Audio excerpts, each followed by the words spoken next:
Hey, this is Niels on Dynasty. Please like, share, and subscribe. Buy some silver, some platinum, and some crystallized osmium. Look at both all three asset classes, main asset classes: precious metals, cryptos, and stocks. Don't be a maximalist; you'll lose a lot of opportunity. Just make sure to do your own due diligence before you invest. This is not. Let's see where it is. Do not listen to me. Everything I or we say is taking bullshit. It's just for fun, not for profit or health. Got to put the disclaimers out there.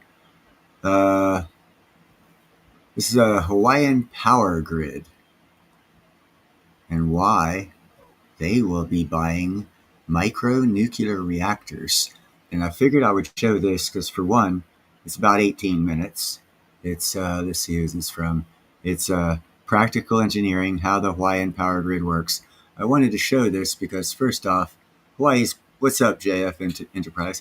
First off, Hawaii is beautiful, and it's a perfect explanation for how micro nuclear reactor can be used in on the islands of Hawaii to help out a current issue they have. So the timing of the micro nuclear reactors being turned out is spot on for Hawaii. So let's get ahead with this, and we'll give a little explanation of the Hawaiian grid. February of 2024, right on the heels of a serious drought across the state, a major storm slammed into the Hawaiian islands of Oahu and Kauai. Severe wind caused damage to buildings, and heavy rain flooded roadways. At the Waiau steam turbine plant, the rain reached some of the generator unit controls, tripping 2 units and knocking 100 megawatts of power off the tiny grid, roughly 10% of demand. The overcast weather also meant solar panels weren't producing much electricity, and the colossal battery systems at Kapolei and Waiawa were running out of juice. Other generating units were out of service due to maintenance scheduled during the cool winter months when power demands were lowest. Then, the H-Power trash to energy plant tripped offline as well. By the evening of January 8th, all of Hawaiian Electric's power reserves on Oahu were depleted, and it was clear that they weren't going to have enough generation to meet all the needs. And if you can't increase supply, the only other option is to force a reduction in demand. At around 8:30 p.m., the utility implemented rolling outages across the island of Oahu to bring power demands down to a manageable level. For about 2 hours, the utility blacked out different sections of the island for 30 minutes each to minimize the inconvenience. Twice since then, as of this writing, rolling outages have been forced on Hawaii Island from unexpected trips at generators and scheduled maintenance at backup facilities, making them unavailable to pick up the slack. When we say power grid, we're used to imagining interconnections that cover huge areas and serve tens to hundreds of millions of people. But populated islands need a stable supply of electricity too. Those recent power disturbances highlight some really interesting challenges that come from building and operating a small power grid. For which micro nuclear reactors have never been allowed because they haven't been made until this point in time. And Kiewit was contracted by OKLO to build the first micro nuclear reactor, which has already been sold to the Air Force Base in Alaska. So you can see where they said 10% of the power went out on that one island. It was about 100 megawatts. That's two micro nuclear reactors, small, mobile, about 100 megawatts of power. So you can see where it could be. It could be a replacement for the islands. They said the wind wasn't there, the sun was overcast, and so they don't always. Green power doesn't always work, and micronuclear energy is the answer for Hawaii's problems. So that stock's probably going to jump here real soon. I thought it would be fun to use the 50th state as a case study to dive into those difficulties. I'm Grady, and this is Practical Engineering. Today we're talking about the Hawaiian power grid. That doesn't look like the Hawaiian power grid, then. That looks so. I don't know what that was. Kind of freaking weird. Really, I should say Hawaiian power grids, because each populated island in the state has its own separate electrical system. So that right there, if you look at the island they were talking about, that lost 10% of the power was Oahu. So for them to gain 20% of their, to have 20% of their power guaranteed to them, they would need to buy 4 micro reactors, and that would give them 200 megawatts of power guaranteed. They would never have that problem again. This island would probably use 2. This one could use 1. This one could use 4. This one could use 8. So you got almost 15, 16 micro reactors that'll be going just in one of the 50 states. Around 95% of customers are served by a single utility, Hawaiian Electric, which maintains grids on Oahu, Maui, Hawaii Island, Lanai, and Molokai. Kauai is the only island with its own electric cooperative. There have been a few proposals and false starts to connect the islands through undersea transmission cables and form a single grid. It is an enormous challenge to install and maintain cables of that depth and distance. When you add in the volume, it's also it's not as expensive to just buy a micronuclear reactor. You could pay for the micronuclear reactor with 10 years of the cables, and 10 years of the maintenance would pay for several micronuclear reactors. Volcanic and seismic hazards of the area and the What's up, sensitive Jeff Rowe? ecology of the surrounding ocean, so far no one's figured out how to make it feasible. So each island has its own power plants, high voltage transmission lines, substations, and distribution system entirely disconnected from the others. And that makes for some interesting challenges. Reliability is the name of the game when it comes to running an electrical grid. It's not that complicated to build generators, transmission lines, transformers, etc. What's hard is to keep them all running. Now we have micronuclear reactors. As I just said, 4 micronuclear reactors would guarantee Oahu would never run out of power with their existing power grid and infrastructure and solar panels and wind powers and other power generation systems. It would guarantee them power, what do you call that? Not supremacy, but independence.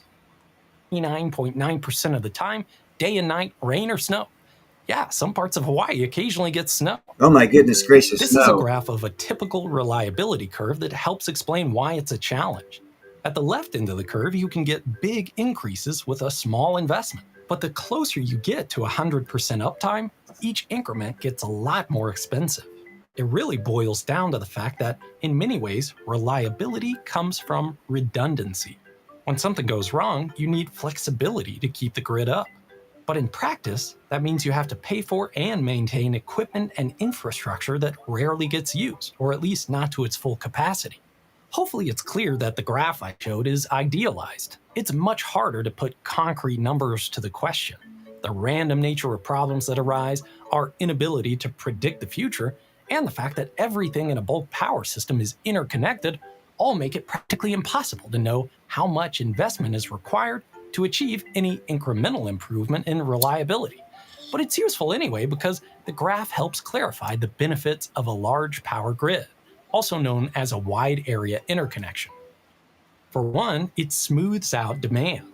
One part of a region may have storms while another has good weather. From east to west, the peak power demand comes at different times. Some areas get sun, some get shade, but overall, demands average out and become less volatile as the grid gets bigger geographically. Larger interconnections also have more redundant paths for energy to flow, reducing the impacts of major equipment problems like transmission line outages. They have more power plants, again creating redundancy and making it easier to schedule offline time to maintain those facilities. And the power plants themselves can be bigger, taking advantage of the economies of scale to make energy less expensive and more environmentally beneficial. Finally, larger areas have more resources. Maybe it's windy over here, so you can take advantage and build wind turbines. Maybe this area has lots of natural gas production, so you can produce power efficiently without having to pay for expensive fuel transportation. In general, a wide area interconnection allows the costs of equipment, infrastructure, resources, and operations to be shared, making it easier to keep things running reliably. Hawaii has none of that.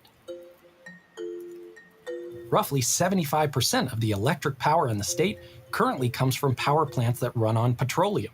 There are no oil and natural gas reserves in Hawaii, which means the vast majority of power on the island comes from fuel imported from foreign countries. That makes the state very susceptible to factors outside its control, including international issues that affect the price of oil. Each island has only a handful of major power plants and transmission lines. And when storms happen, they often hit the entire place at once. It's easy to see why retail energy costs in Hawaii are around 3 times the average price paid across the US.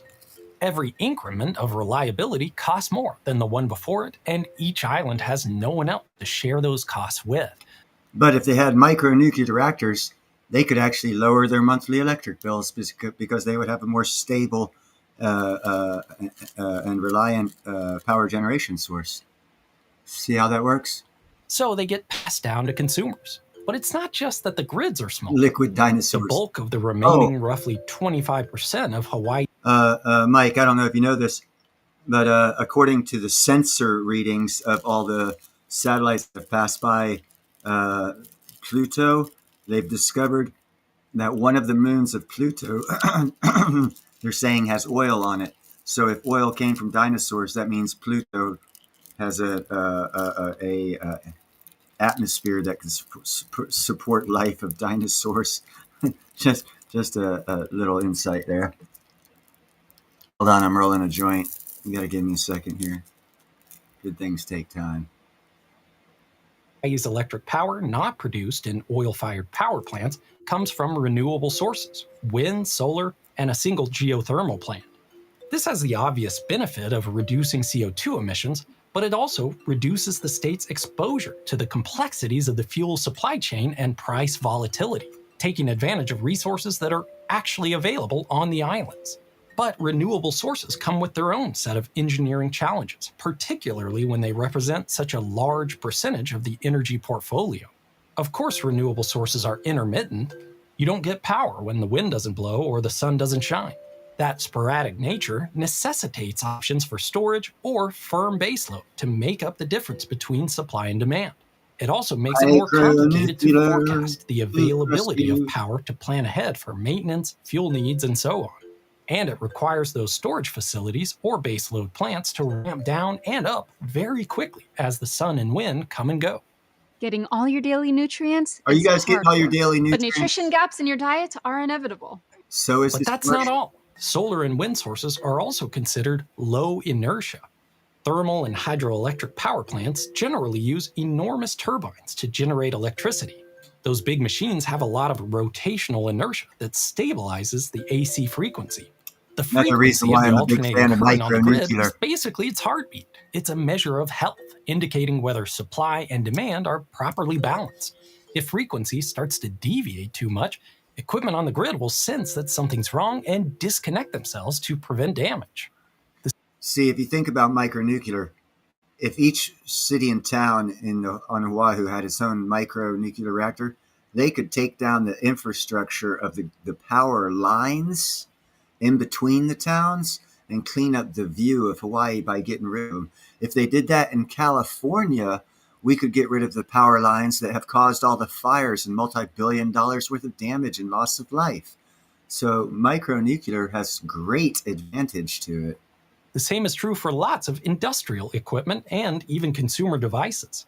When conditions on the grid fluctuate, say a transmission line or a generator suddenly trips offline, the rotational inertia in those big spinning turbines can absorb the changes and help the grid ride through with a stable frequency. Solar panels and most wind turbines connect to the grid through inverters. Instead of heavy spinning machines creating the alternating current, they're basically just a bunch of little switches. That means disturbances can create a significant effect on the grid, reducing the quality of power and... Now you see up here where my cursor is, this baseline, that's their baseline. If they had micronuclear, this baseline would extend out a lot further and they wouldn't have as much disruption on this whole graph. It would change the whole graph, making it more difficult to keep things stable. I'm planning a deep dive into how inverter-based energy sources work, so stay tuned for that in a future video. But it gets even more complicated than that. Of all the renewable energy on the Hawaiian Islands, about half currently comes from small-scale solar installations, like those on residential and commercial rooftops. They're collectively known as distributed energy resources. This has the obvious benefit of bringing resources closer to the loads, reducing strain on transmission lines. It also takes advantage of space that's already developed and builds capacity on the grid without requiring the utility to invest in new facilities. But distributed sources come with trade-offs. Most parts of the grid are built for power to flow in one direction, so injecting electricity at the downstream end can create unexpected loads on circuits and equipment not designed to handle it. Distributed sources also affect voltage and frequency, since something as simple as a cloud passing over a neighborhood can dramatically swing the flow of power on the network. And that's where micronuclear reactors in these areas can change all of these statistics and power source and usage in these environments. The inverters on small solar installations are generally dumb, and I'm using that as a technical term. They can't communicate with the rest of the grid. They only respond based on what they can measure at the point of connection. The grid operator doesn't get good data on how much power the distributed sources are putting into the grid, and they have little control over those inverters. They can't tell them to reduce power if there's too much on the grid already, or increase power to provide support. And inverters, especially consumer-grade equipment, can behave in unexpected and unintended ways during faults and disturbances, magnifying small problems into larger ones. Those inverters can also make the grid more vulnerable to cyber attacks, since their security depends on individual owners. It's not hard to imagine how someone nefarious could take advantage of a large number of distributed sources to sabotage parts of the grid. And finally, distributed resources affect the revenue that flows into the utility. See, another good reason for each city to have micronuclear reactors running it, because there would be less pathways for cyber attacks, and they would all be controlled at a central location, and all of these problems, again, would go away. It's amazing what the micronuclear, how much of a role, people don't understand how much of a role it's going to play. That's why I'm pushing it so hard.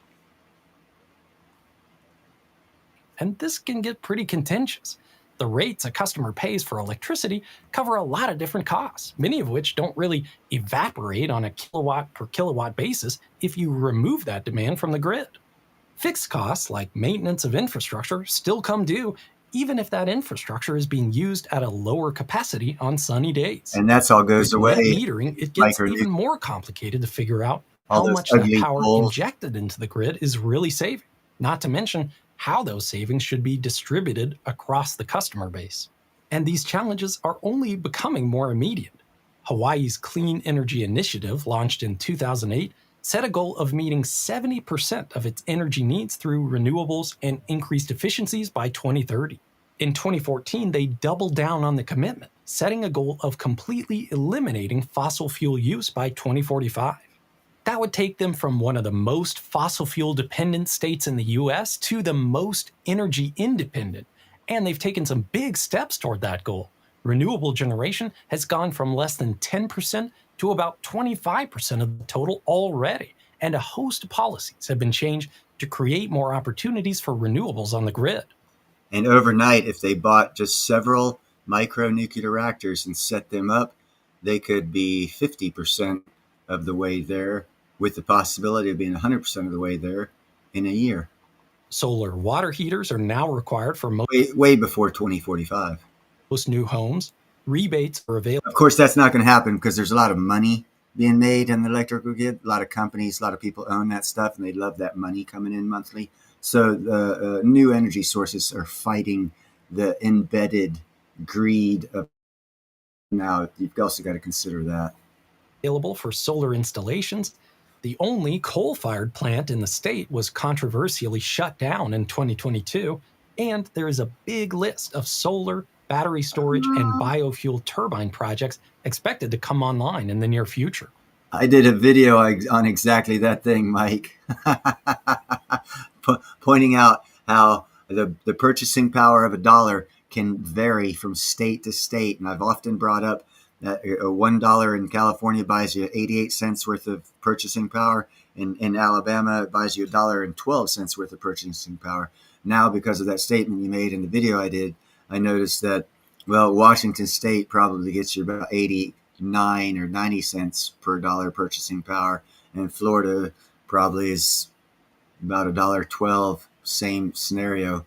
It's a state rules, regulations, and taxes. States are killing themselves.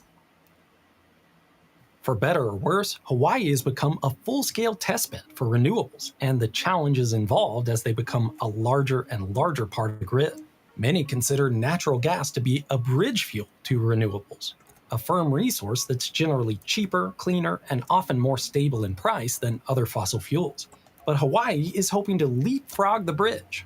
For the climate and their own energy security, they've gone all in on renewables, making them a leader in the world, but also forcing them to work out some of the bugs that inevitably arise when there's no one ahead of you to work them out first. There are some really cool innovations on the horizon as Hawaii grows closer to its goal.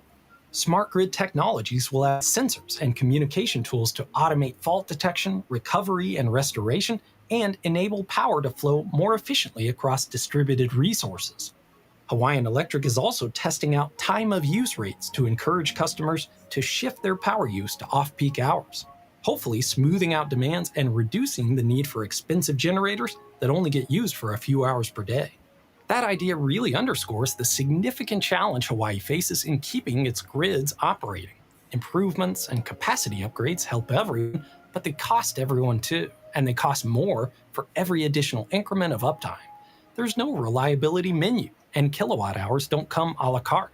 If you're a self-sufficient minimalist or frequent nomad who isn't bothered by the idea of intermittent power, you can't pay a cheaper rate for less dependable service.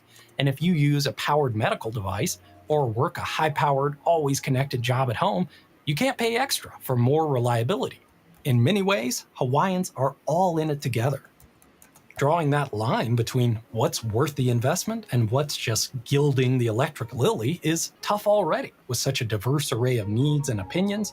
Doing it on such a small scale, multiplied by several islands, and with such a quickly growing portfolio of renewable energy sources, only magnifies the challenge.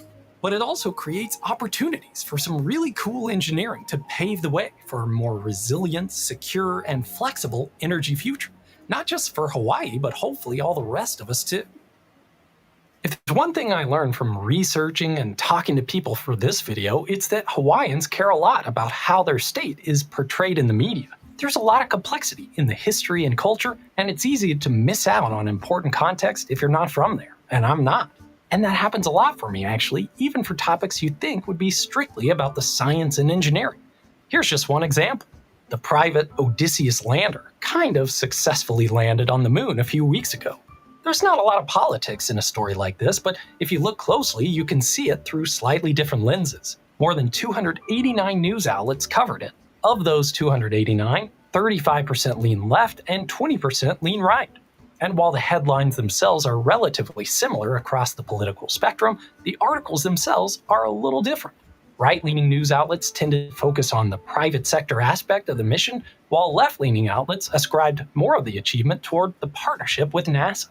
With today's sponsor Ground News, it's easy to pick out these little details and rise above the biases that are inherent in lots of media sources. For every story, you get a quick visual breakdown of the political bias. Forget about political biases. You'll love them, man. They're real cool. They're supposed to go real fast, go higher, get less drag, more comfortable, less sway.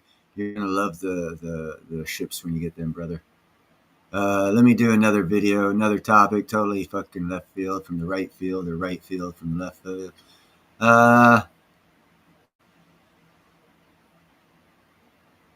Oh, here we go. This one will be cool. This is like my topic, bro. Welcome into our latest Trade to Black podcast, our weekly recap powered by Dutchie. I am your host, Shad Dales. As mentioned, this is the full cannabis recap for the week of July 14th, and it was a busy one. This is the Dales report. I already gave him a thumbs up. Biggest cannabis developments this week. Will Trump deliver on rescheduling the weed from a class 1 to a class 3? He made that a campaign promise in his first term. He was unable to do it because the paperwork wasn't done through the DEA and Justice Department. It has been done now. They started working on it. You can Google it. November 6, 2024, the DEA and Justice Department worked on the legal framework to reschedule marijuana from a class 1 to a class 3, allowing it to be used for medical and industrial purposes. What that means is, and this is not financial advice. Hold on, let me throw up a disclaimer here because I don't want to get, let's see.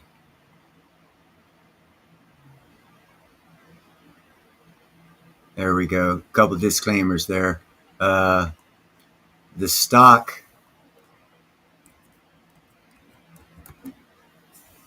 that one there, will jump to all-time highs once you finish hearing this report and it comes out, and it's going to happen sometime this year. Right now, that stock is cheap as crap.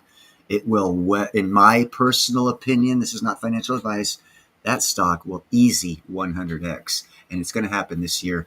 That's basically the behind-the-scenes thing of what this report is saying. From Ricky Williams at the White House to the tragic raid in California involving Glass House to big deals shaping up the cannabis stock landscape. So with that, let's get into it. First up, Ricky Williams. He's making headlines again. You know that guy. NFL star, once punished by the league for smoking cannabis, is now pushing hard for rescheduling under Trump. Last Friday, Williams met with top officials from agriculture, HUD, energy, and the White House counsel's office. He called cannabis, quote, a game changer for small business, jobs, and equity, saying it's time federal law catches up with the 39 states already legal in some form. Trump ally Bruce Lavelle called the meeting highly productive, saying the Biden administration failed in rescheduling, but Trump is ready to deliver. But here's the catch. The DEA, as we know, still hasn't moved an inch. On Monday, the agency told the judge the process remains stalled. Acting leadership isn't giving a timeline, and Congress, well, it could act, isn't moving quickly either. So the big question is this real reform, or again, is this political theater? I also want to point out that Mike Tyson and other athletes, they sent a letter to Trump thanking him for prior clemency and pushing for banking reform and rescheduling. So again, this topic is only getting louder. Switching gears now to Ron DeSantis, who is doubling down on anti-cannabis politics in Florida. Here we go again. He just rejected State Senator Joe Gruters for a key financial role, citing Gruters' support for last year's failed adult use ballot measure. DeSantis has even called backing cannabis reform, What's up, Jay? siding with liberal Democrats. Think about that. His stance is shaping not just policy, but appointments and power plays in Florida. And that is the reality. Ron DeSantis does not like cannabis. And in Pennsylvania, lawmakers are making a bipartisan push to legalize adult use. New House and Senate bills dropped last week proposing regulated sales, a keystone cannabis authority, and a focus on record expungements. Governor Josh Shapiro says neighboring states are already profiting off Pennsylvanians crossing borders to buy cannabis, something we've been reporting on quite a bit lately. The question now, will the GOP-controlled Senate finally budge or stall again in 2026? Finally, a federal contradiction that's too big to ignore. The USDA quietly labeled cannabis medicinal in its phytochemical database, directly contradicting its Schedule 1 status under the Controlled Substances Act. It's another sign that even with the federal government, science and policy aren't aligned whatsoever. Yeah. Now let's switch to California on a more serious note. Jamie Atlantis, a farm worker at a cannabis greenhouse, has died after falling through a roof during an ICE and CBP raid. Over 300 workers were detained, including minors. The family says Atlantis was chased. Oh, by the way, there was 14 minors found. So of the 300,000 missing immigrant illegal aliens that are minors, 14 of them were at this cannabis club working illegally. And Governor Gavin Newsom has ties with close ties with the owner of that site. Agents deny it, calling claims lies. The raid, which many of you know, was part of the enforcement at Glass House Farms. It has sparked protests and criticism, especially after reports of forced deletion of raid footage. So before we go any further, our thoughts and prayers go out to his entire family.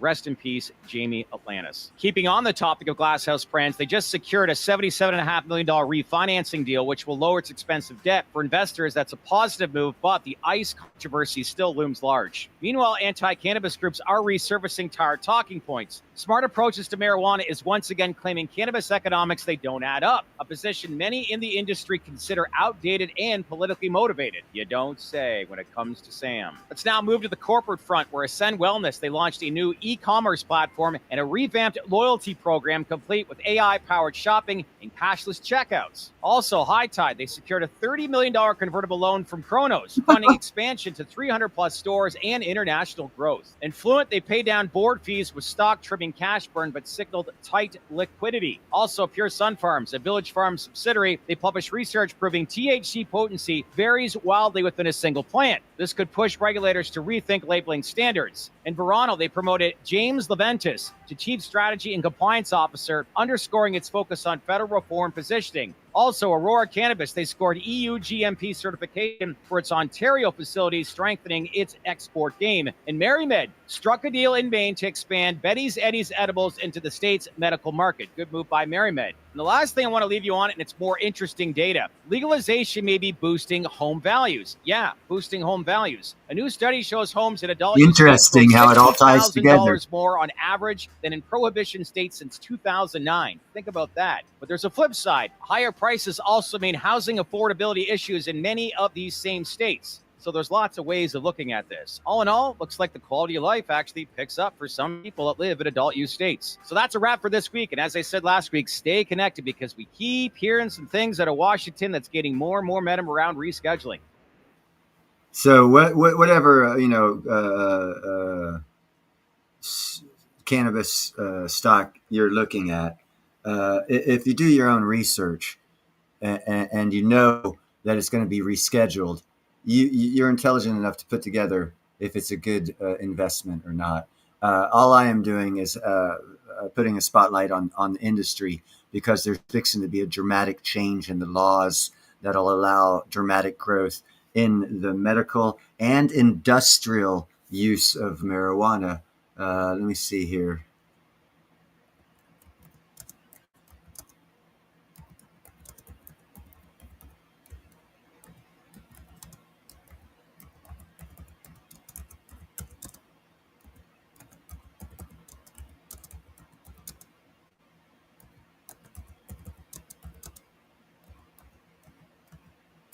I'm asking Google a question. Sorry about that, guys. Typing and talking, I'm not big on.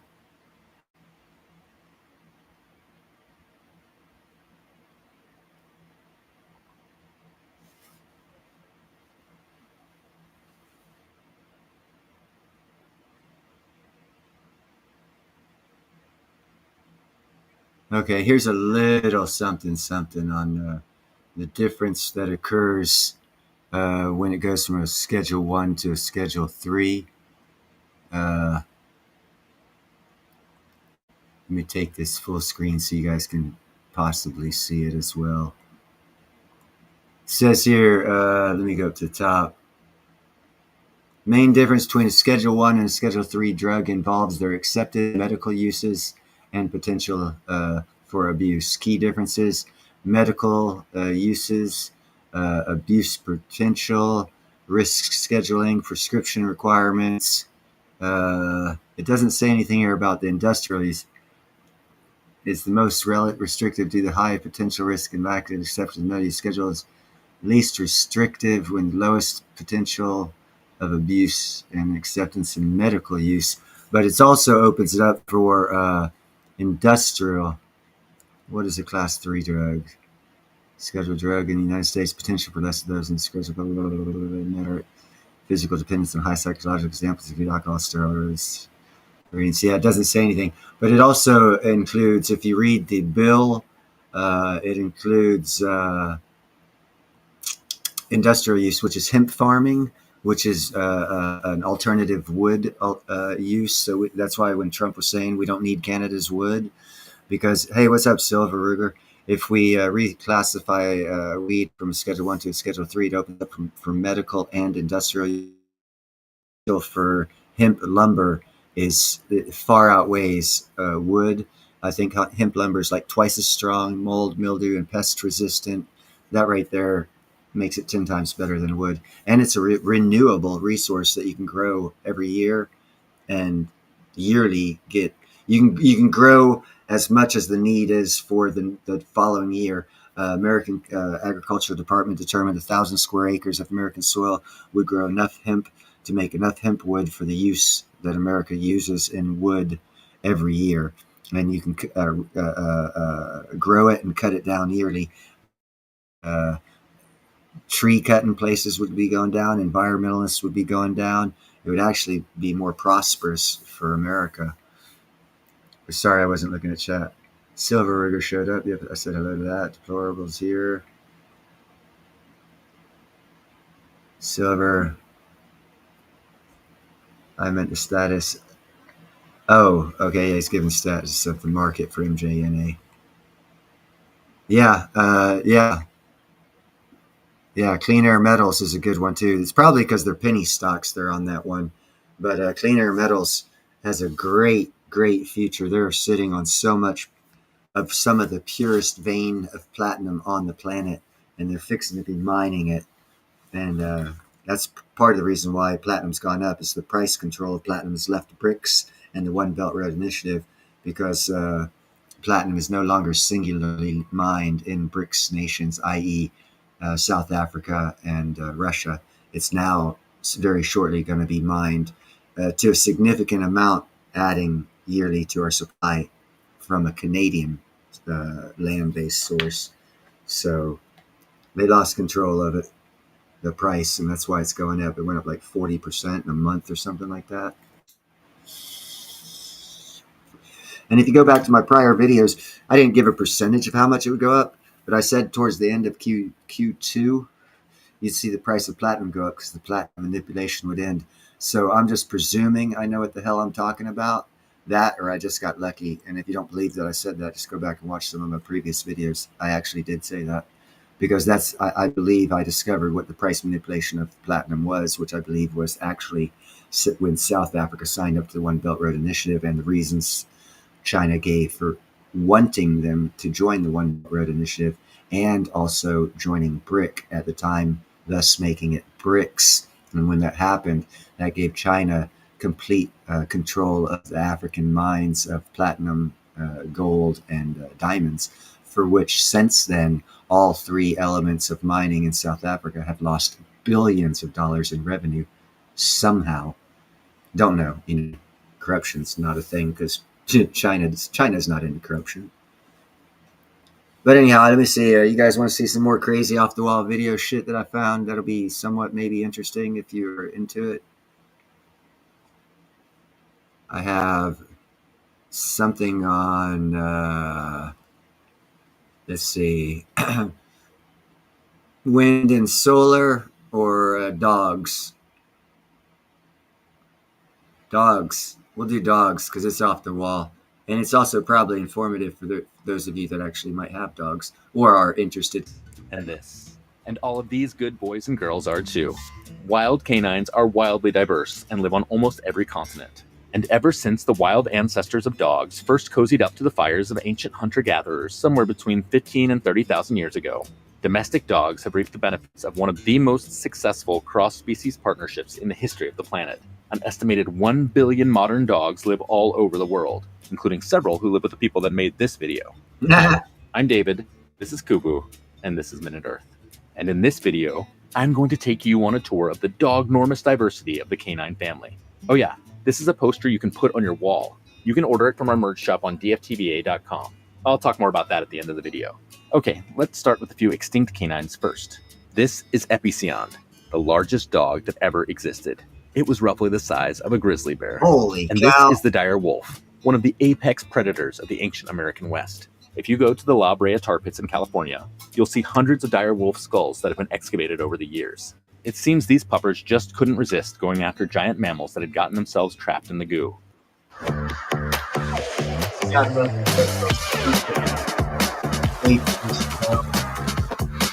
I get $5,000 for every 5 seconds. And then the dire wolves got stuck too. And the last extinct canine we'll discuss is Leptocyon, the literal dog father. This little omnivore burst onto the scene more than 30 million years ago in North America, and eventually gave rise to every canine alive today. Now we're going to pivot to those canines that are still alive. We'll start with the ones that are least closely related to domestic dogs, and get closer and closer to the housemates we know and love as we go. This means the first modern group of canines we'll be touring is the foxes. As scientists have learned more about how canines are related, they've realized that a lot of animals that we call foxes aren't actually that closely related to one another. For example, there are true foxes that are relatively separate from all the other pups in the canine family. The ancestors of gray foxes split off from the rest of ancient canines before any other species did. Modern gray foxes have long claws specially adapted for climbing trees, allowing them to escape from the coyotes and wolves that live nearby. The island fox is very closely related to the gray fox. A few thousand years ago, a few gray foxes somehow got to the Channel Islands off of the coast of California. Over the ensuing millennia, their descendants shrank about 25% due to the limited food on the islands and became a new species, the island fox, a prime example of the phenomenon of island dwarfism. Okay, let's get into the rest of the fox group. The red fox is perhaps the most widely distributed canine in the world. It scampers around a huge range that includes North America, Europe, Asia, Northern Africa, and the Middle East. In some parts of their range, their coats appear black or silver.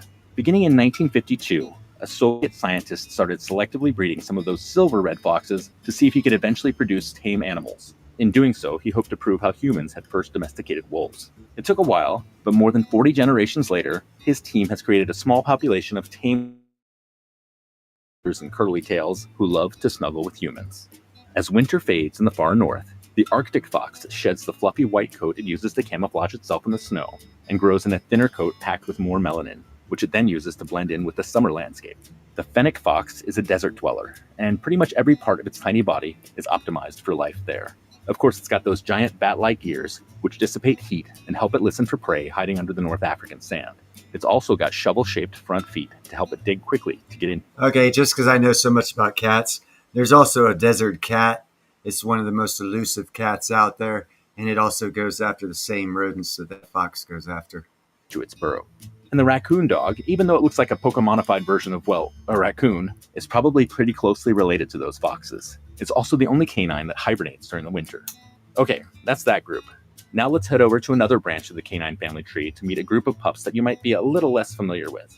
Let's start with the crab-eating fox, which again is not really in the fox group. Crab-eating foxes stalk mudflats, waiting for the snack they're named after to wander out into the open.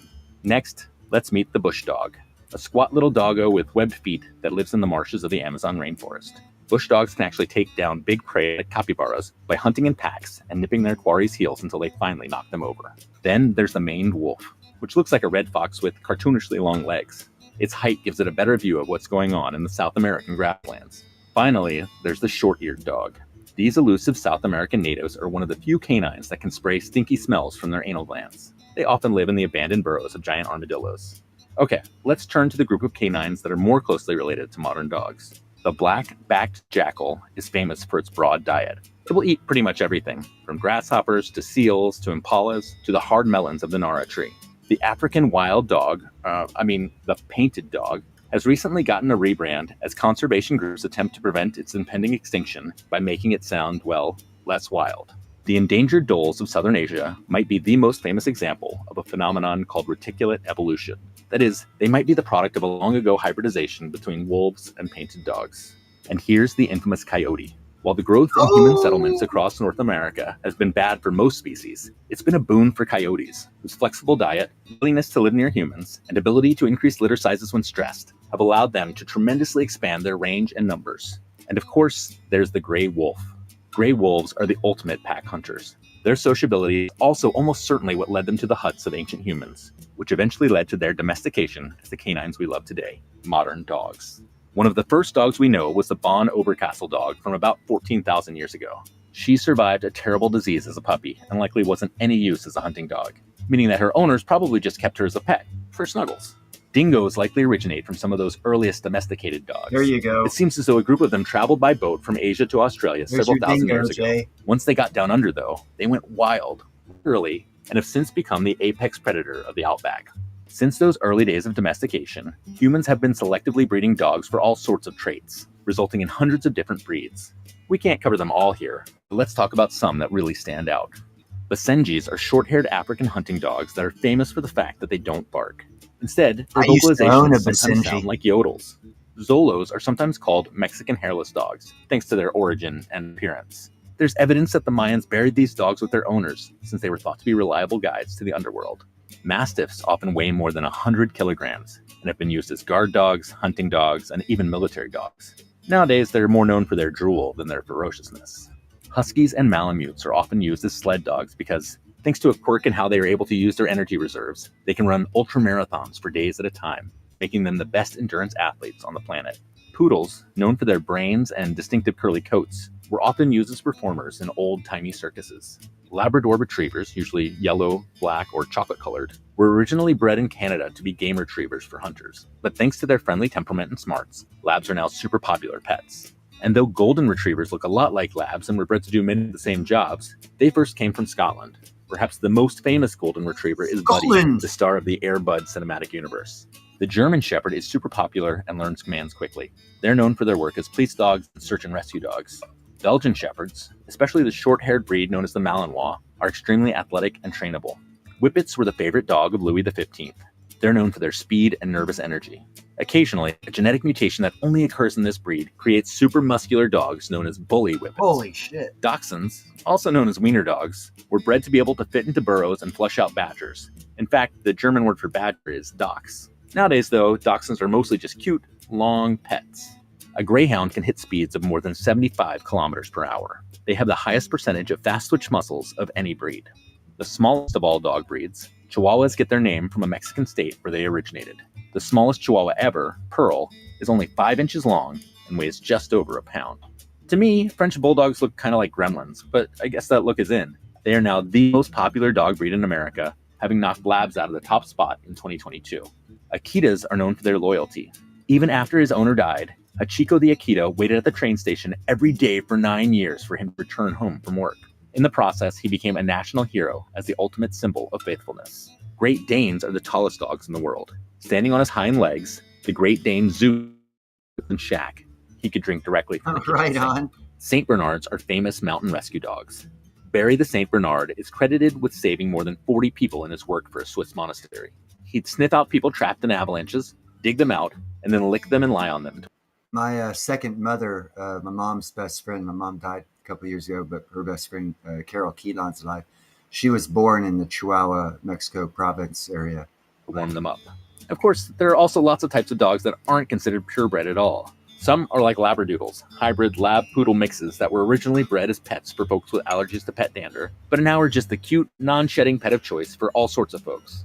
And then there's the Pit Bull, which is the generic label given to a bunch of different short-haired, muscly dog breeds with square heads. Because of their history of being used in dogfights and often unfair reputation as being aggressive, pit bulls are often intentionally mislabeled as other breeds in animal shelters in order to make them more adoptable.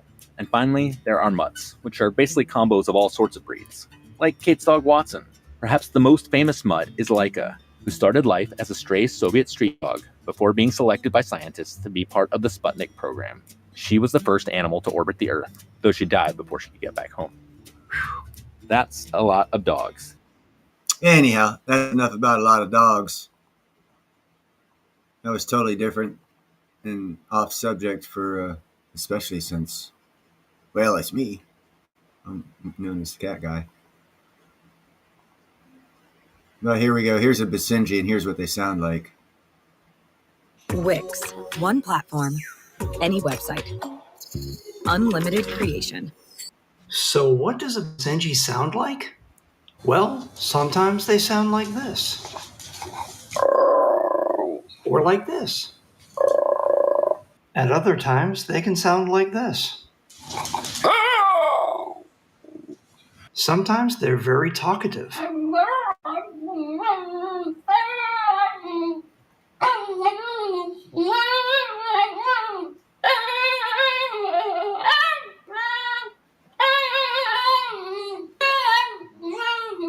When they get a little excited, they can sound like this.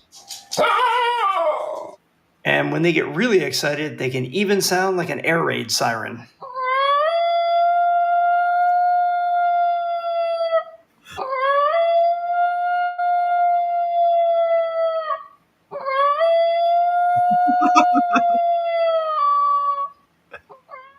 Keep in mind that not all Basenjis make that burrowing or yodeling sound. Our current two, Zinja and Zulu, are very quiet. Aside from some excited whining on car trips, the only sound they make is very soft, often while yawning. They're trying their best to talk to us. Anyhow, that's what a Basenji sounds like. And they're actually very personal.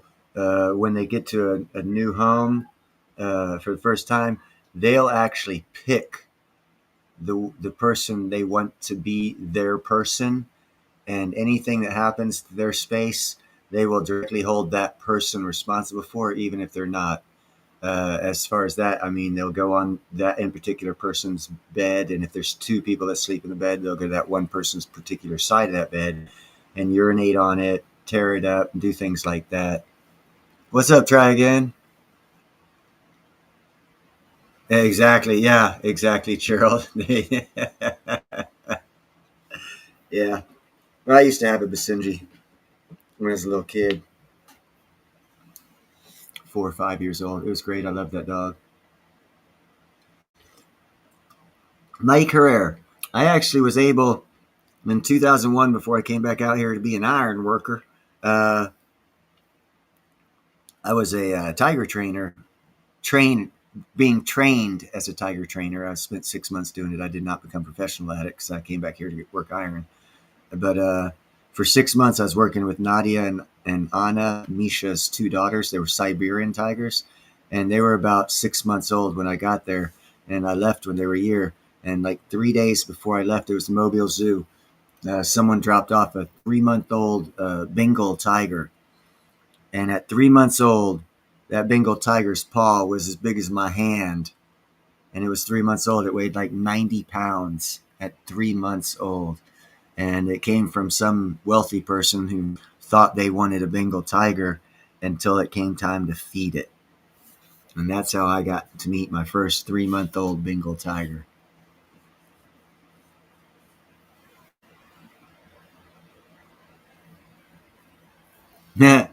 Yeah, they're a lot of fun to think you want to own until you actually have to get to owning one. And then once you own one, it's like, holy shit.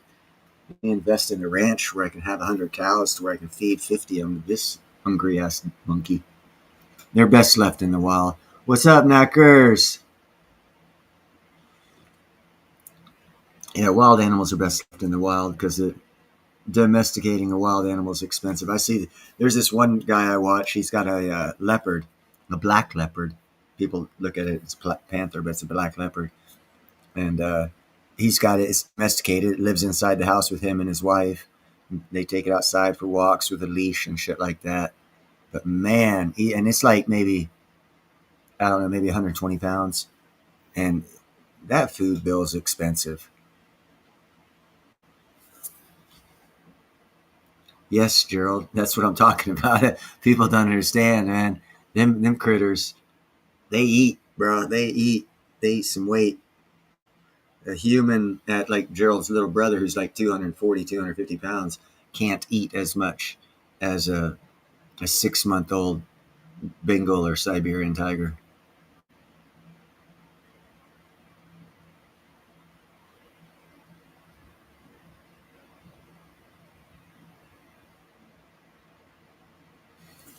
Mike.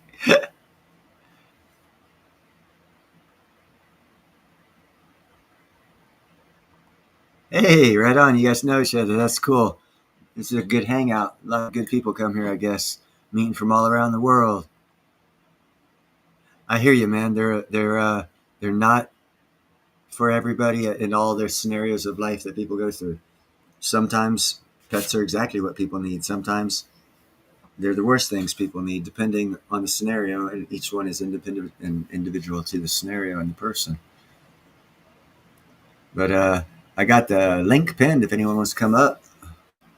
Otherwise, we can bullshit and talk more about one of my more favorite subjects, which is the energy market, more specifically the nuclear part of the energy market, and how we are blazing new trails in the world for small and micro nuclear reactors, as well as we all know, most of us over 40 would know that it usually took 20 years to build one of the large nuclear reactors. That was all because of regulations. That was the government stopping it from happening.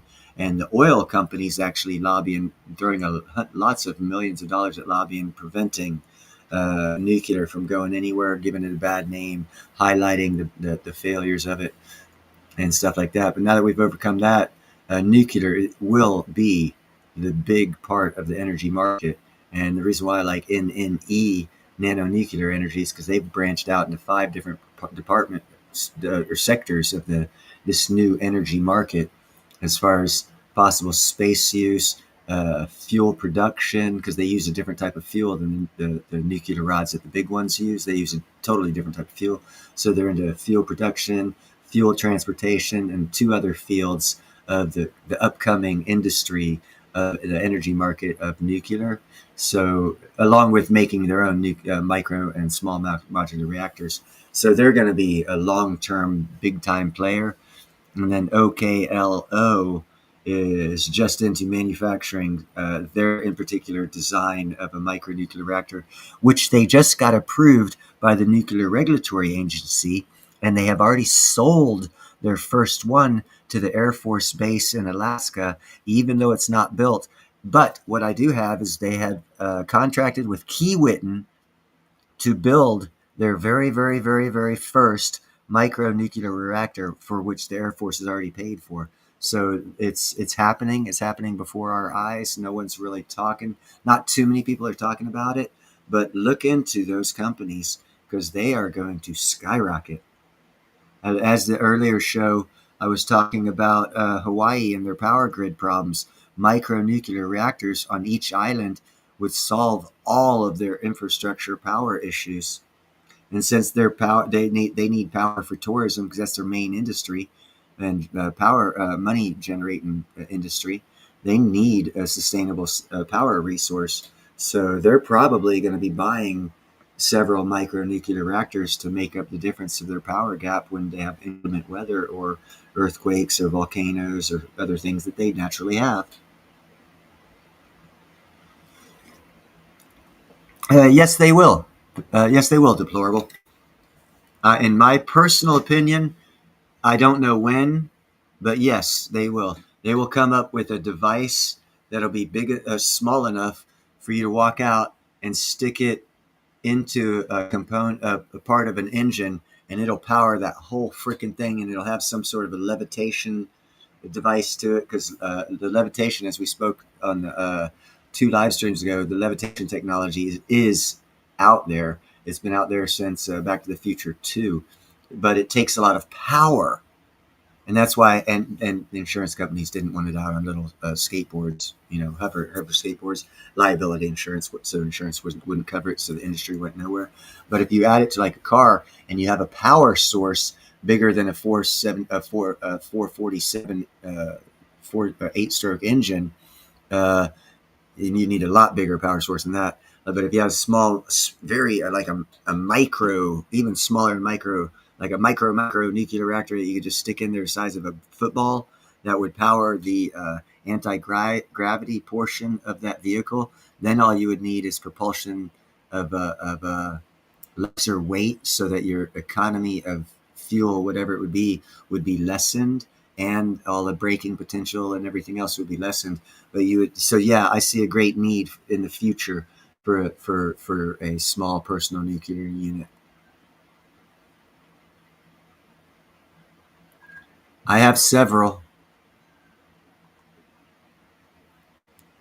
Let's see.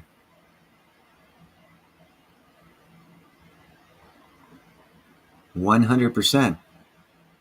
They talking about. Yeah, they'll probably they could be very easily be that size.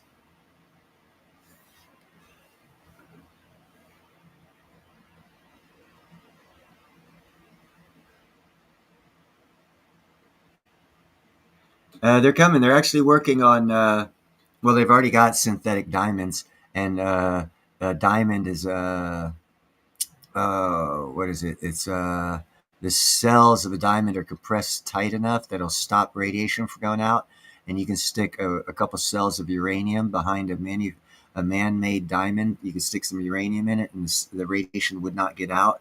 You would only need to have a way for the power of that uranium to get out, to power whatever device you wanted. So the technology is almost there for that. I guarantee you that. I mean, what's the only other purpose for making a synthetic diamond? It costs more than a real diamond, so why the hell would people buy it? So why did they go forward as a business plan with making something that most people wouldn't buy because it's more expensive than the natural one, other than there was another use case for that technology?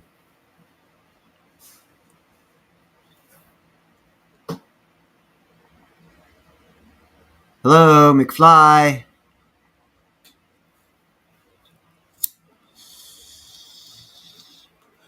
The future comes.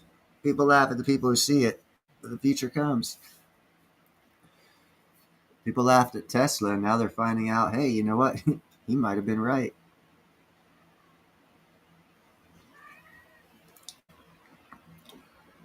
It's just how it works.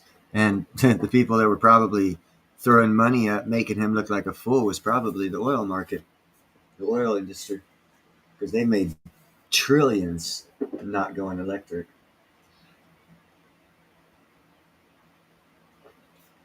had we gone a free electric back then, you know how many people would be not billionaires right now?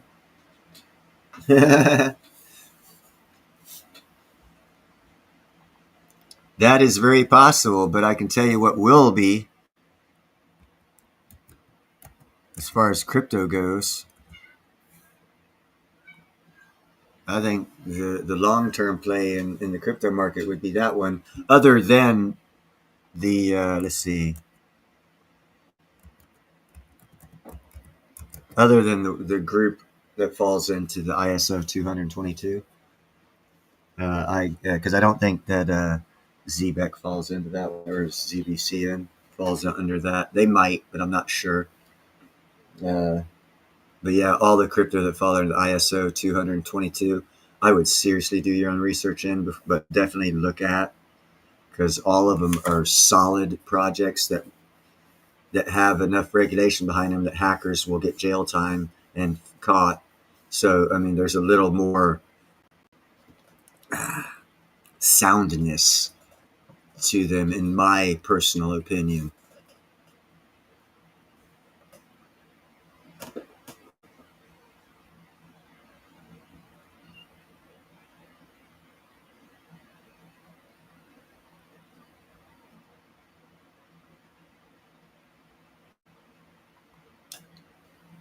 Get some purple martins and some bat houses.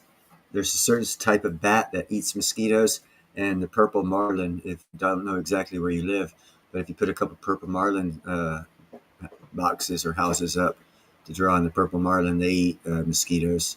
Also, if you don't actually live near swampy conditions, check your house and your neighbor's house for standing water and pour a little Clorox in that son of a bitch, kill the fucking mosquitoes before they hatch.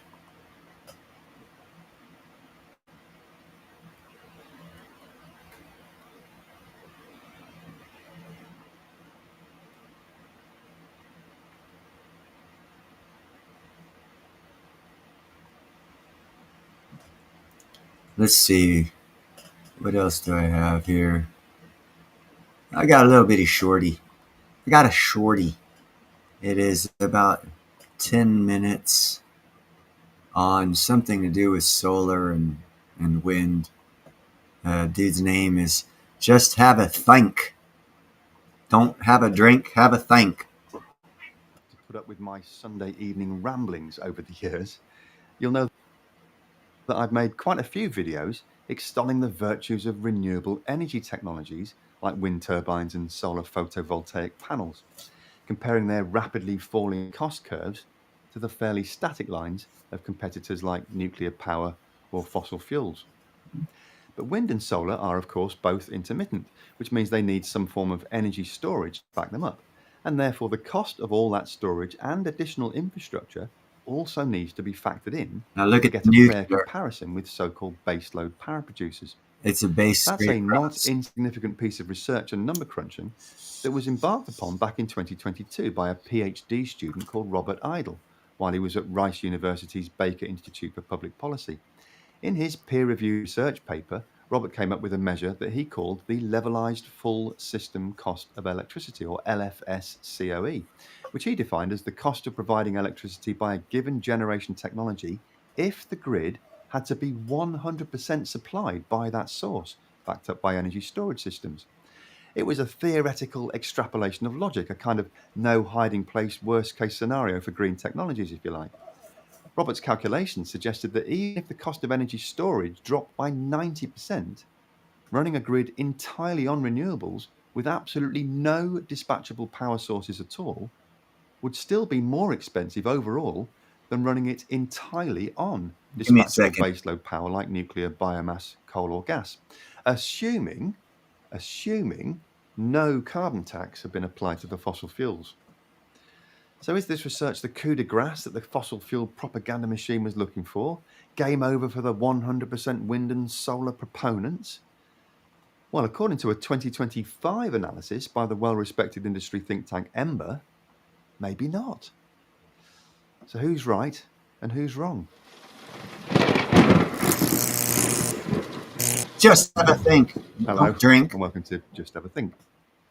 Robert Idle's number crunching wasn't confined to comparing a 100% renewables grid with a 100% baseload grid.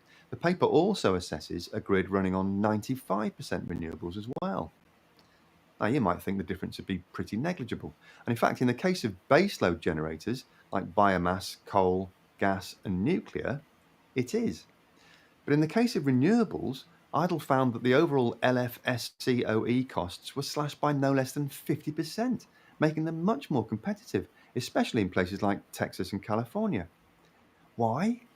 Well, because for 95% coverage, you can use reasonably sized batteries and efficient mixes of wind and solar. But Idle explains that to cover that last 5% requires massive overbuilding just to cover a few days or even a few hours per year. In Idle's models, that additional capacity sits unused most of the time, effectively making the electricity they produce super expensive. If a dispatchable power generator was allowed to fill that last 5% with very low cost power, which Idle reckoned could be as low as $18 per megawatt hour, then the overall cost of the system would drop dramatically. Now, if you've heard of a guy called Tony Sieber and an organization called Rethink X, you will know that all that overbuild of solar, wind, and batteries would not necessarily have to sit idle at all. It could, in fact, be put to all sorts of useful and very profitable purposes when it wasn't needed for the grid. I'll come back to that a bit later in the video. Idle's PhD research paper is now more than 3 years old, and as we've seen in previous videos on this channel, battery chemistries, system efficiencies, and unit costs are changing at an astonishing rate, which brings us to this new piece of research from Ember. The report compares different cities around the world to see how close each of them could get to 24/7, 365 electricity generation just using solar PV and battery energy storage, while still remaining cost competitive with dispatchable power generators. So there's no wind power factored into these numbers at all. It's just solar and batteries. Unsurprisingly, the most successful candidates in the dataset were the sunniest cities like Las Vegas, Mexico City, Muscat, and Johannesburg. In those locations, the economics stack up very well at a cost of somewhere around $100 per megawatt hour to get above 97% renewables coverage. According to Ember, that's 22% less expensive than it was just 12 months previously. It's also cheaper than coal in many regions and far cheaper than new nuclear. The report's authors point out that the capital expenditure cost to buy batteries has fallen by more than 40% since 2023, not least as a result of an industry shift away from lithium NMC batteries that contain nickel, manganese, and cobalt towards LFP or lithium iron phosphate batteries that don't contain any of those costly elements. Prices as low as $72 per kilowatt hour have been seen by the Ember crew, and industry analysts that I spoke to as part of my research for this video have pointed to prices as low as $65 per kilowatt hour for 20-year LFP battery systems already under auction in China. They also point out that sodium-ion batteries are coming online at pace in that country. Sodium is an extremely abundant commodity, already traded heavily in global markets at relatively inexpensive prices. Sodium-ion batteries are perfect for stationary storage systems, so they look set to disrupt that sector in the next few years, causing overall system costs to fall even further. Now, obviously, there are many parts of the world that don't receive the levels of sunshine that the good folks of Las Vegas enjoy. To provide an example at the other end of the scale, the Ember team plumped for Birmingham. And for clarity, we're not talking about Birmingham, Alabama here, which is mostly very hot and very sweaty. We're talking about Birmingham in the West Midlands of England, which is mostly very dull and very damp. And for those of us who live in this soggy little island, this quote from the Ember report right on, brother. will be all too familiar. Even in less sunny locations, some days can be very you don't clear, have permission providing to a lot leave. of solar generation to flatten the curve. In Birmingham's case, it just doesn't happen that often. Even so, our friends in Brum could apparently supply themselves with more than 60% of all their electricity demand just using solar and battery storage systems for a cost of around $160 per megawatt hour. And let's not forget that here in the UK, we're blessed with some of the largest offshore wind farms in the world. So a fairly decent chunk of the remaining demand will be mopped up by that resource. Plus, we're connected to the continent via interconnectors, so we can share electrons with nuclear plants in France and hydroelectric facilities in places like Norway. But I digress. The point is that the direction of travel is very definitely taking us towards that holy grail of 100% renewable grids. But the Ember team does arrive at a similar conclusion to Robert Idle when it comes to that last 3, 4, or 5% or so. They Micronuclear. concede that this is where things get very expensive indeed because of the massive overbuild that would be required to cover all the periods where solar panels were not generating any power. Anyhow, enough about that kapooty shmoody, foodie Rudy Tanooty. Let's watch something else here about nanonuclear, because someone requested it. Jay, you were here, I guess, maybe 7 or 8 months ago. We had this conversation. Your stock was on fire. It's still on fire. Congratulations. Thank you. Up 800% in the last year alone, up 30% today. And, it's so amazing because the things you told me then about the shift in this country, we just heard Doug Burgum talking specifically about commercial nuclear power and small modular nuclear. That's your niche.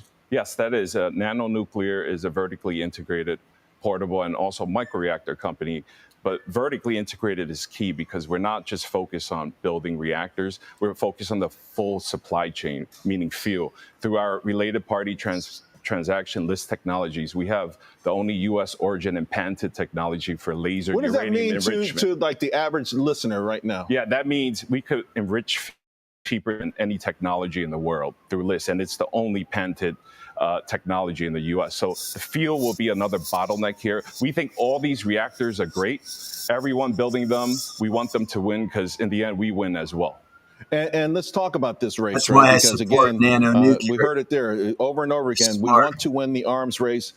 China is so far ahead of us right now with respect to these nuclear power plants. Their gigawatts versus ours is just, we're on their heels, but still, we need the power. And of course, Elon Musk yesterday reminding everyone it's going to be sooner rather than later. Yes, and Nano just acquired one of the highest technology readiness microreactors in the world, actually, not just in the U.S. We're planning to do a geological site characterization with the University of Illinois, and at that point, we're going to submit a construction permit, and at that point, there's no other microreactor on that far. So in the microreactor race, we believe we're in the lead. Overall, what does this mean, though, for our nation? Like what we saw today, the need to focus now, the smart focus, the myopic focus on, hey, if you can't win the power race, essentially. Yeah, so energy security is key here, and today is a historic day. The Trump administration has crushed it for America in terms of advancing the technologies, new nuclear technologies as well. As you said, tons of SMR talk, small modular reactor, microreactors will lead the future of nuclear energy. I can't let you go without saying, are you still concerned, though? Because there's still one thing we always learn is that there's the big thinking that can come out of the White House, but also on the ground. Is there still some resistance you feel to nuclear power? I think it's education. Nuclear power, from inception, it was used for the wrong reasons. I think now people understand it was actually a miracle. There's one thing on it.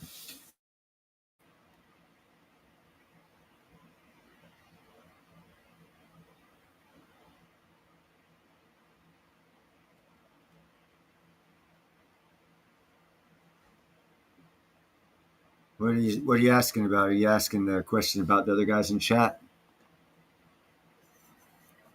You want to see some more nanonuclear?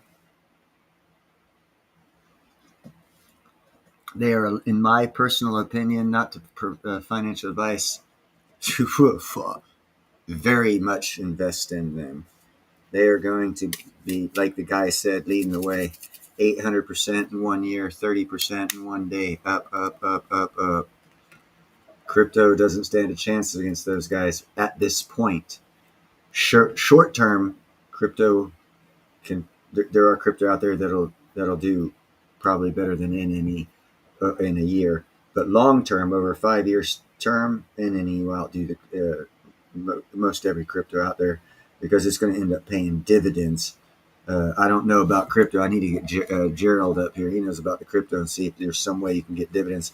But that I know of, you can't. There's no staking during the non-halving years. So that's the only thing that I could equivocate to a dividends paying stock would be that one. And it can only be done during the year of the halving. So there is that. But after the halving,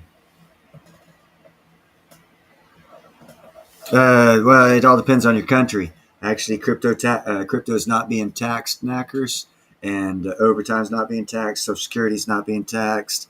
We just got a lot of we just made it a good reason to move to America if you don't like taxes, especially if you if you want to turn in a lot of stocks or crypto. Move to America, become an American citizen, then cash out, because crypto profits are not going to be taxed. Not so sure about stocks.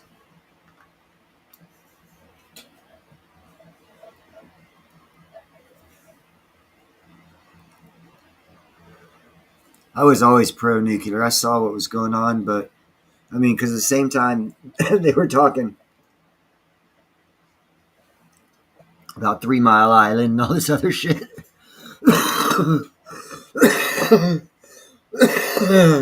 People have a misconception on nuclear. You look at 3 Mile Island, these big, 300-yard tall towers, and think that's nuclear. But if you understand a little bit of physics and understand how nuclear works, the smaller you go, the more redundant safeties are inert in the manufacturing and using of it in a small case scenario. And I did a video on how the micro reactor could never overheat, because in its conception of building and in the design, there's a redundancy of where the water, that's sent to cool down, when it overheats into a dew form or into a gaseous form and goes up, it's built into the container. The dew goes to the top of the container and then drips down the side, so it continuously flows back down till the small micro reactors cool down, which doesn't take a lot of water. But if that was to happen, actually, I don't think they use water. They use they use water as a second or third redundancy. I think there's like a liquid nitrogen, I think they use, or something like that. No, not liquid nitrogen. I'm not exactly sure what they use. I do know that there's one of the built-in safeties to the micro reactor, which is why you can carry it around. It's got like a couple steel walls around it, and one of them is a built-in safety for an in-case overheating, which will not allow it to overheat and become like a 3 Mile Island. So the smaller you get, the easier it is for safety, and the more redundant just through the chemistry and physics it is, because you don't have as big a fuel source or a radioactive heating element, or 13, 15, 20, 50 of them all in one pool of water that you're hoping will fucking cool them all down. You've got something smaller than about the size of a softball. I mean, it's maybe like 1/20th the size of one nuclear rod, and it's not even the exact same radioactive substance. It's I believe it's a less powerful, well, not less powerful, but less radioactive substance.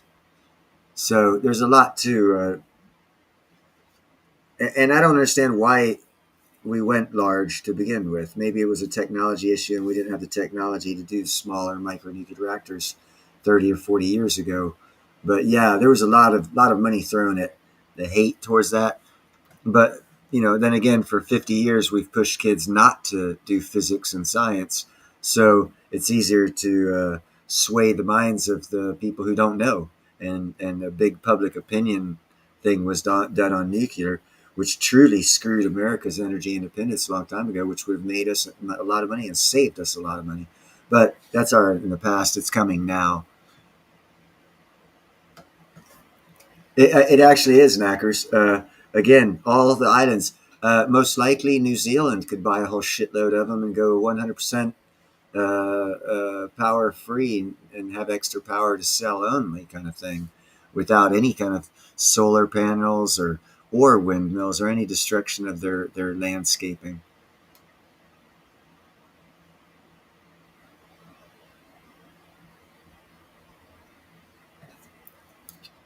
Exactly. It's a redundant system because of size. The smaller you go, the easier everything gets, and the less chance it has to overreact because there's not enough of the substance to react.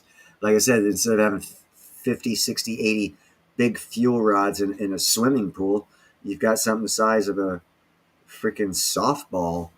And it's just like so much easier to cool. There's a redundancy of size. The smaller you get, the safer nuclear is in reality, especially with the technology building, the engineering we have, and ability to make the shit, the outside power, the unit that holds it all together, that allows all these redundant systems to happen. I say I'm not, my vocabulary is not good when speaking science crap because I've been an iron worker. I understand the principles, but when it comes to the technical descriptions in layman's terms, I lack veracity due to lack of vernacular. Yeah, I'm learning. I'll throw out a new word every now and then as I learn it. It's always been one of my downfalls. But I still know what the fuck I'm talking about. As I inhale some pot.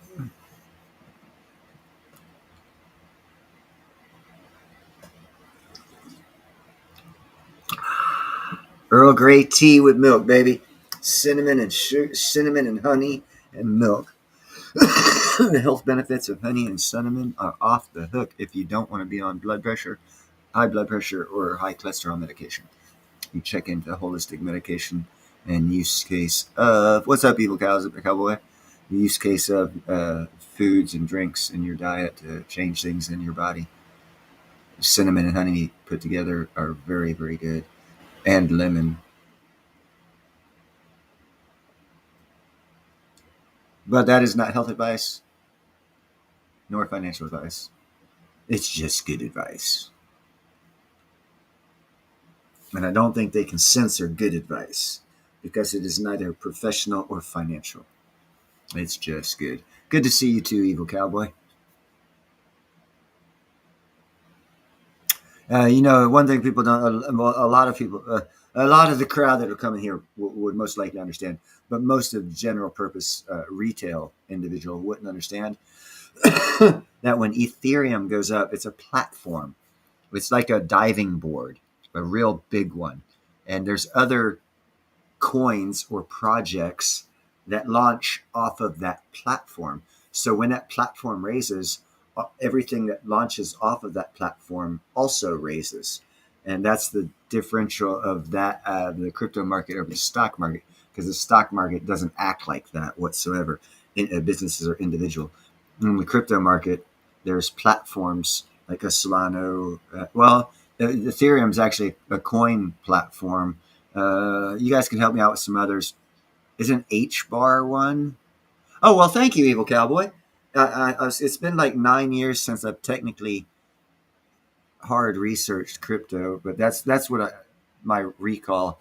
And I always told myself I'd remember that, because that way you look at the platforms and how well they're doing, and then you choose your altcoins off the platform, because if the platform's going to do well, that coin will do well.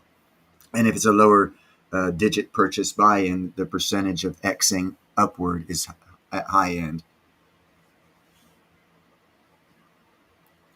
All right, thank you, Jay.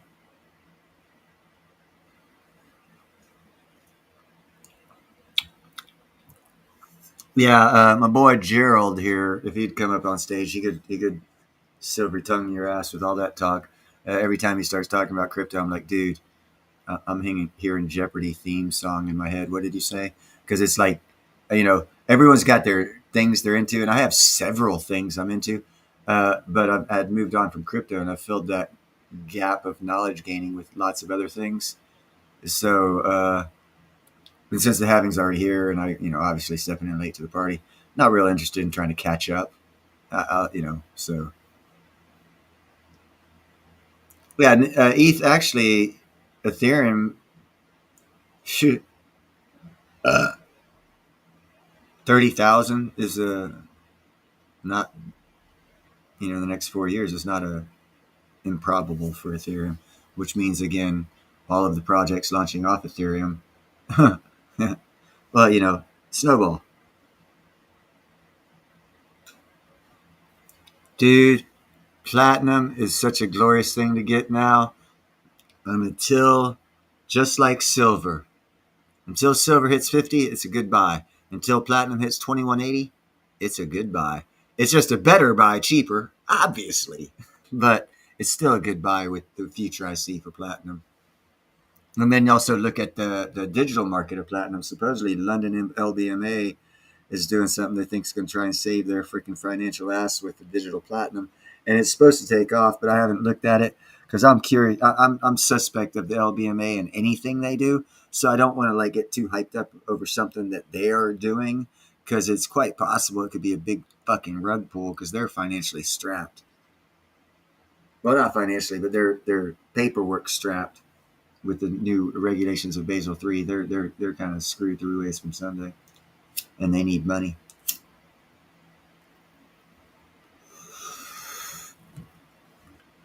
Evil Cowboy, man. My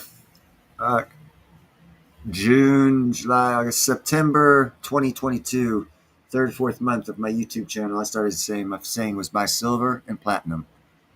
That's how long I've been talking to others, convincing them that platinum was the hidden gem that no one talked about.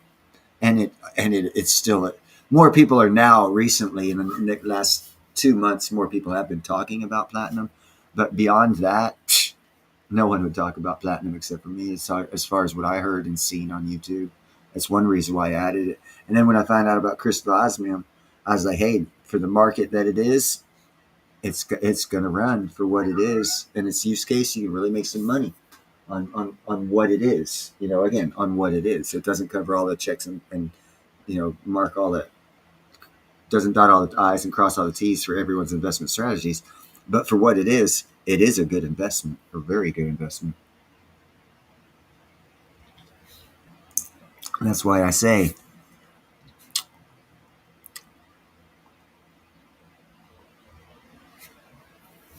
and that is what I'm known for saying.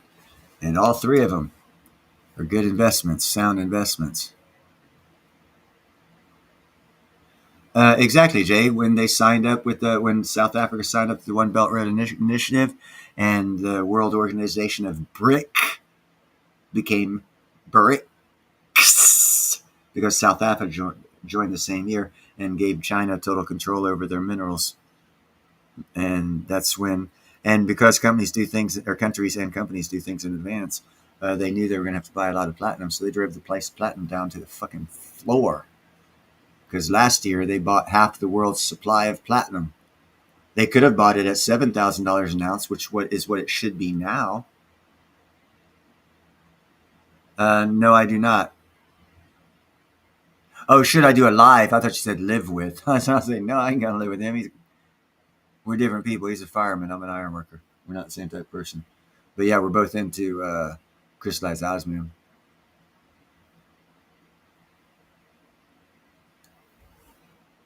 But yeah, what later this year, and I'll show as I get financially stable to where I can do this stuff with these gems.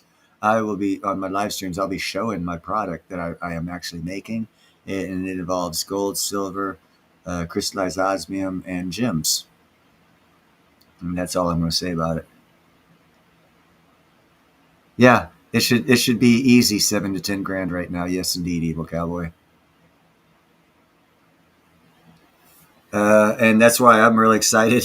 And I'm telling people to buy platinum, because if they revalue gold, the last time they reevaluated the price of gold, platinum was still double the price of gold after the reevaluation in 1933.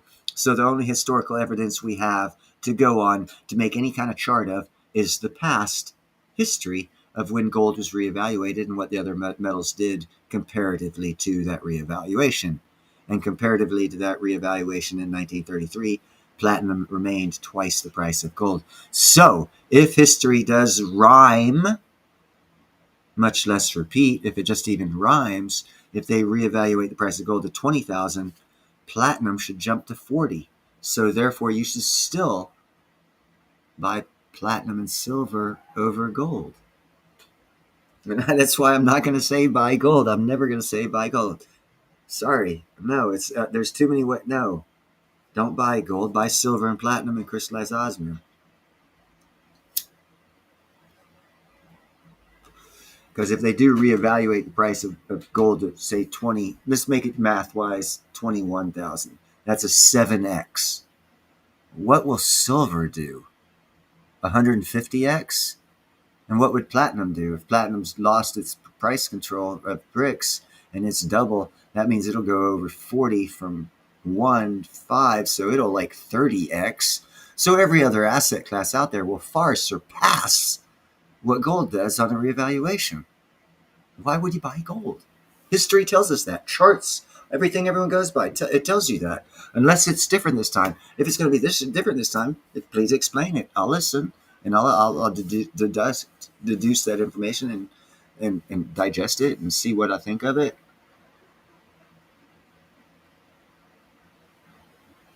Silver Rugger, I like you a little bit more. I used to play Dungeons and Dragons too. The guy next door to where I grew up in Pensacola, Florida, when we got back from Europe in the 76, Mr. McKeon, he actually helped Gary Gygax write the second edition of the Dungeons and Dragons book, which I believe they're on like the 15,000th edition now. But the second edition, when they came out with, when they were getting more specific with the demigods and the monsters and the powers and all this other stuff, it was getting more detailed than the original first game in the 70s and 60s when it came out. The guy next door to me helped Gary Gygax write those books, and we actually had a one campaign of D&D that lasted 72 hours nonstop. He changed DMs to take a nap and come back, and boom. And that's what we do as players too. It was a 72-hour game, one of the best ones ever. I used to play Dungeons and Dragons. It was a fun game.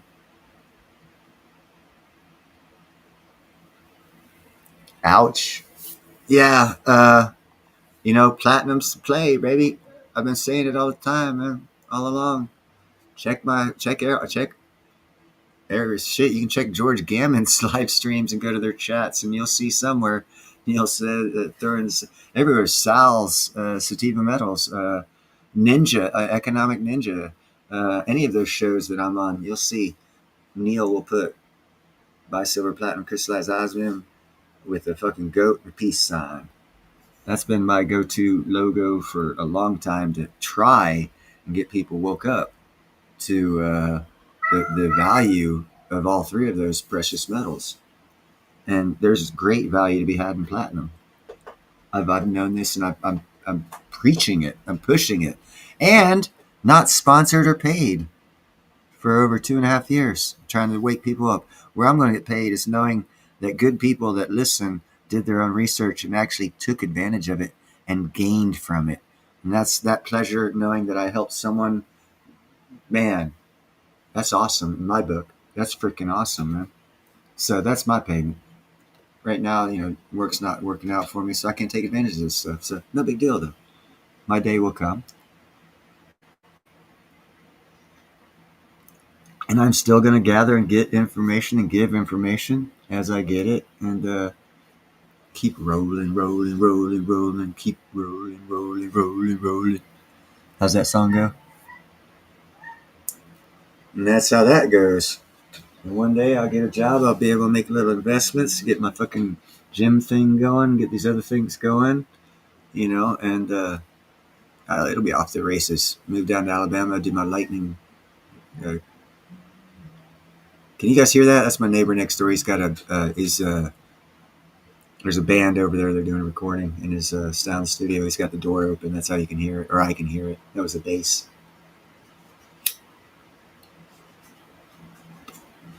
Once he shuts that door, it's 98% sound diminished. I know, because I built it. Quiet.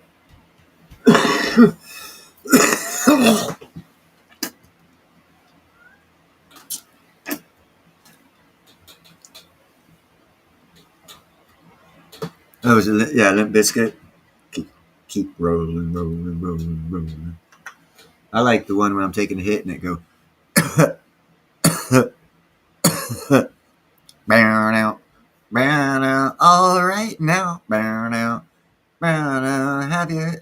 listen.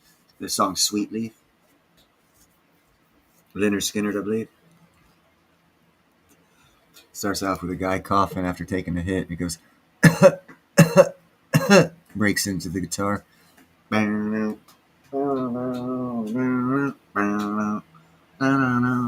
right now. And I don't know the rest of the lyrics. Yeah, the song Sweet Leaf.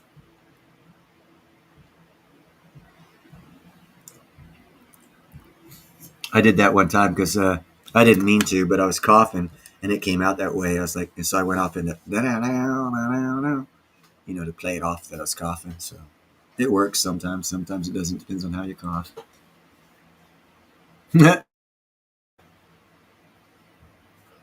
Oh, Jay, hold on. I didn't see that. Today, Lord knows, man, they're probably like $80 to $85. When I got them, what was it, about a year ago? Oh, dude, man, those motherfuckers made so much money off of my advice. I got them at $25, and for what is that?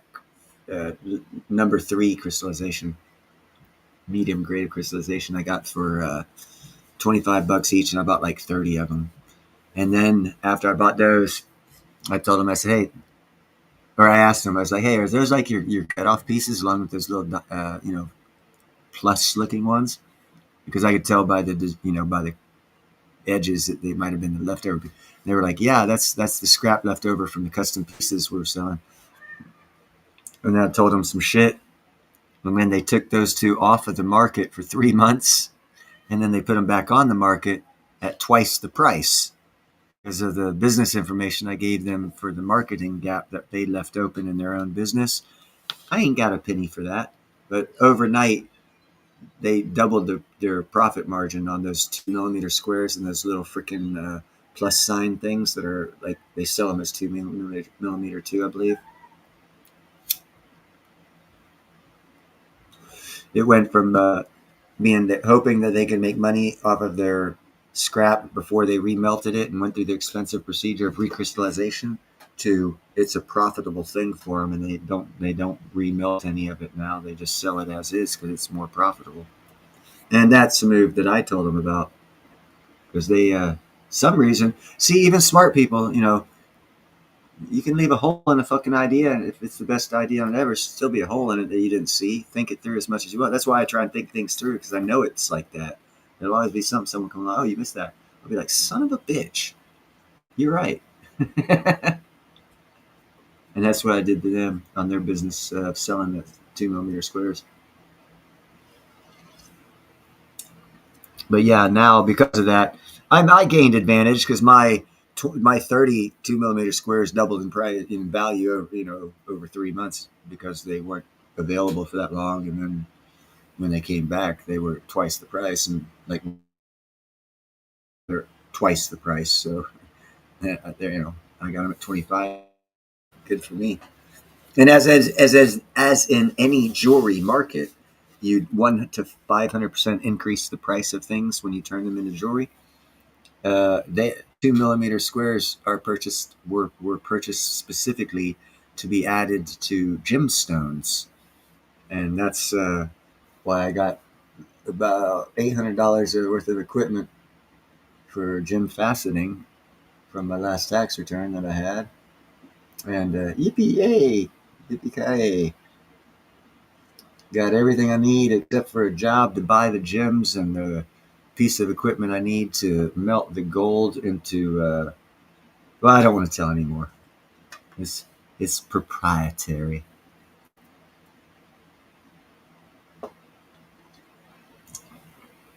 You'll see it when I'm finished with it. That way I can have it on video showing, nope, I'm the first one to do it. That's my idea. Trademark, copyrighted.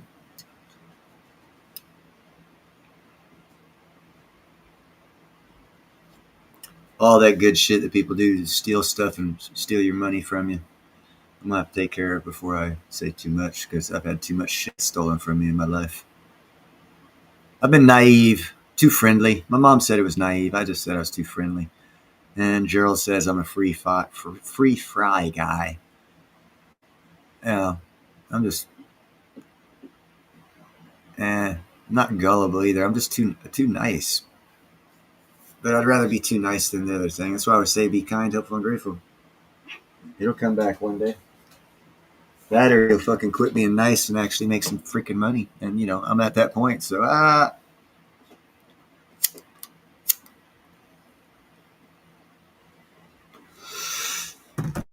By the end of the year, I'll be making poo-poo loads of money. And then after I make money, I'll tell you how I did it. Or not how I did it. Some of it will be on the show, a little walkthrough. Like my stock picks that I've told you guys about that are my personal opinion, not professional advice, and same with the cryptos. It'll be nice to see in a year me back there and see what percentage of my picks were good and which ones weren't. So that way I can actually, you know, say something on Kramer's show and say, hey, motherfucker, I had 40% right or 80% or I was, you know, whatever percent right and during this last year. And I didn't even graduate high school. Oh!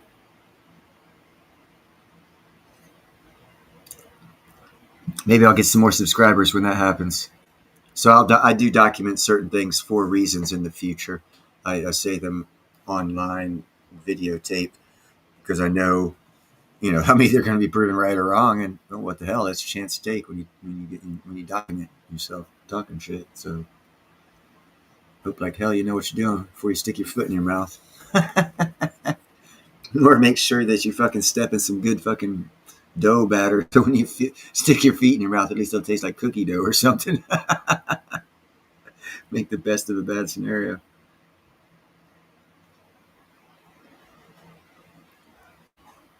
Well, I don't have, let me see what this is. Is this a video or is this something else? Oh, interesting. Why did I have this up?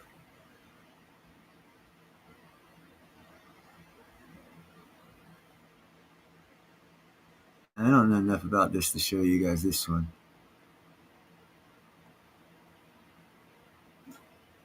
That's weird. Commonwealth Fusion System. You guys ever hear that? For some reason, I have the video ready to show, but I don't know why, because I never heard of it.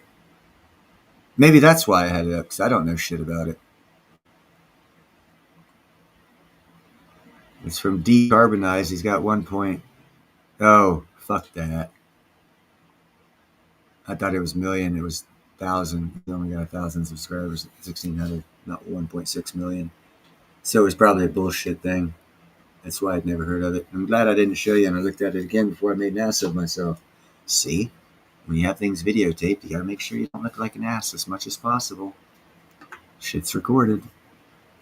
Language, I don't mind. I don't have kids, so they can't go back and say, do you see, Daddy, you got a dirty mouth? You're not my kid, so what? I ain't your daddy. I ain't your daddy. DNA test, DNA test. So anyone want to hop up on stage? Because I pretty much got the videos out of the way that shit I wanted to talk about. I wanted to push the nuclear energy, micro, and also wanted to push clean air metals. This is not stock advice or investment advice. This is just what I think are cool things to push. And clean air metals, the platinum prospecting miner up in Thunder Bay with their discovery of platinum vein there. I like them. One I haven't talked about in a while is SFRX, which is Seafarer Explorer. They're still sitting at bottom. They have been since I started talking about them on TV or on the YouTube. But if you look and research what they do, they're still progressing in what they're doing, and it's a bizarre scenario to me. Actually, if you check it out, if you want to check it out, come back to me with an answer. What's going on with that stock compared to the company and what their use case to the IPO, what they started out, their intent of the company, and how they're working with the federal and state regulators and all this other crap, and they're still at where they're at with the stock price. It's like, I don't know, it's just so bizarro. Everything inside me screams buy. I mean, it's intuitive. My intuition on that one just screams buy, but there's no. I mean, there's no documented Wall Street logic to why that company's still there. They ain't got nothing to do with the medical weed or anything. They're a treasure exploration, recovery,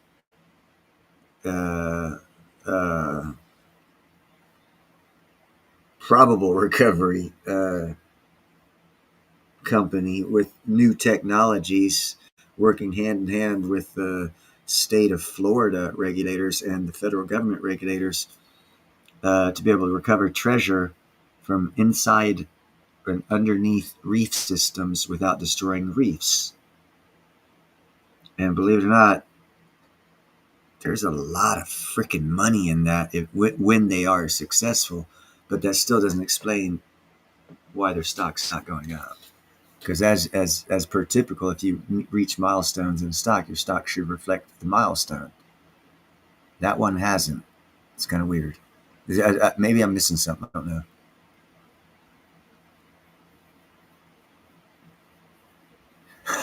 Mike, you're just still harping on it. Hold on a second, bro. I'll help you out. Let's see.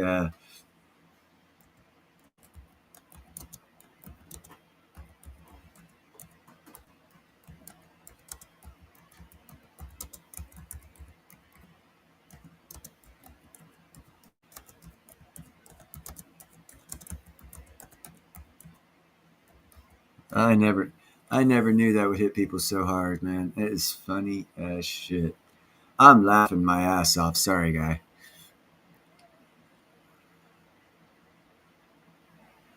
Here we go.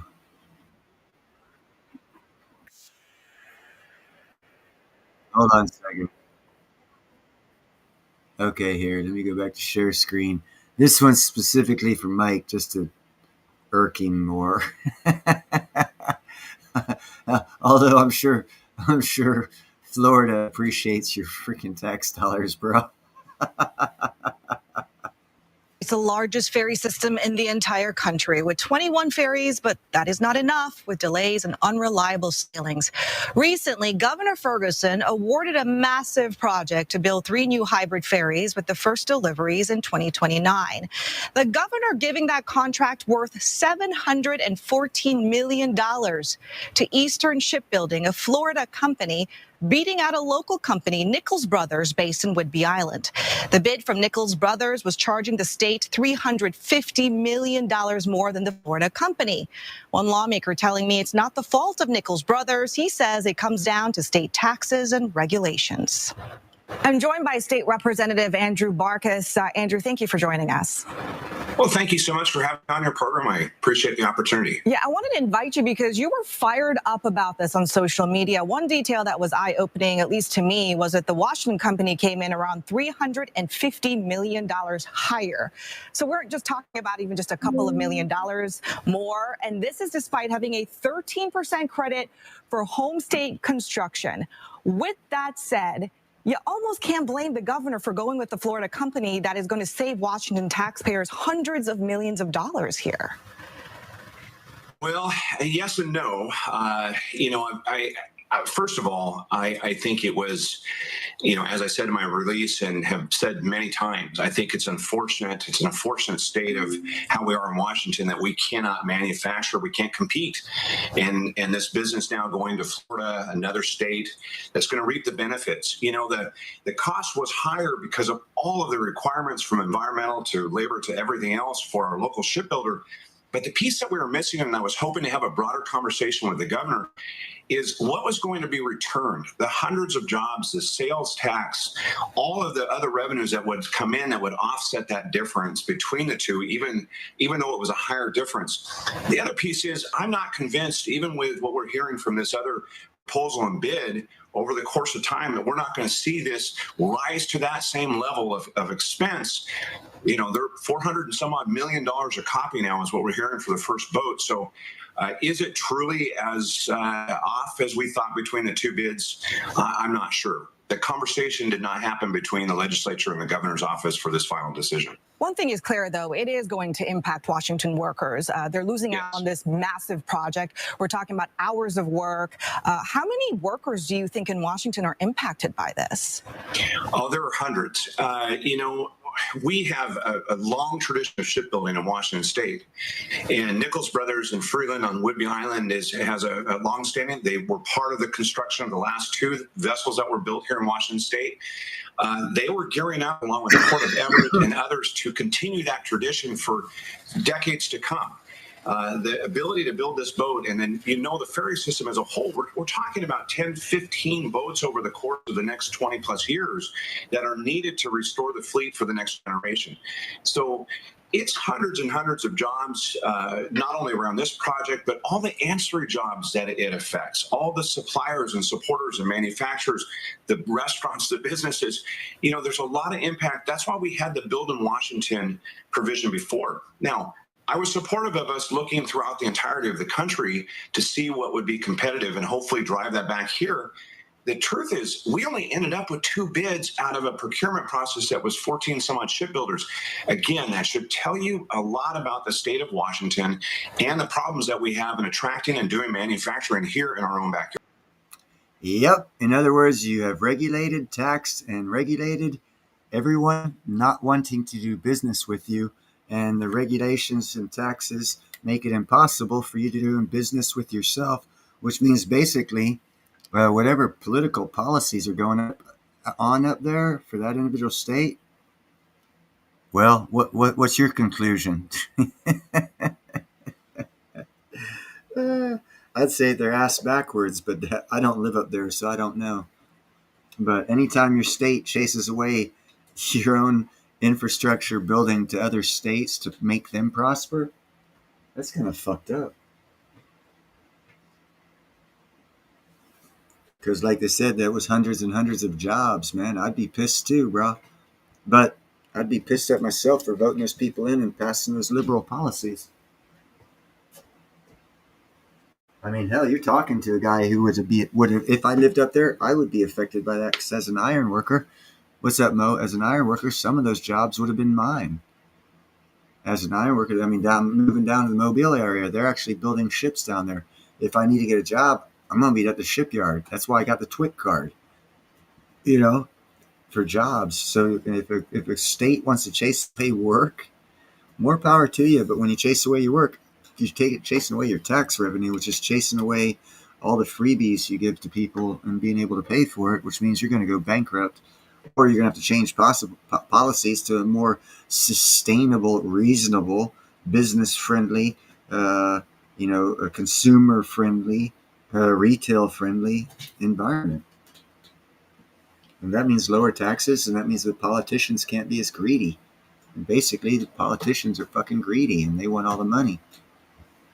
I could show you guys the Pat Matagliano's show, What's Up with Shipping. He did a good one. There's a lot of fucking bills being stalled right now that won't be stalled for long. That have to do with shipbuilding, port and infrastructure upgrades and improvements. That'll stimulate a lot of work throughout the nation if we can get the bills passed sooner rather than later.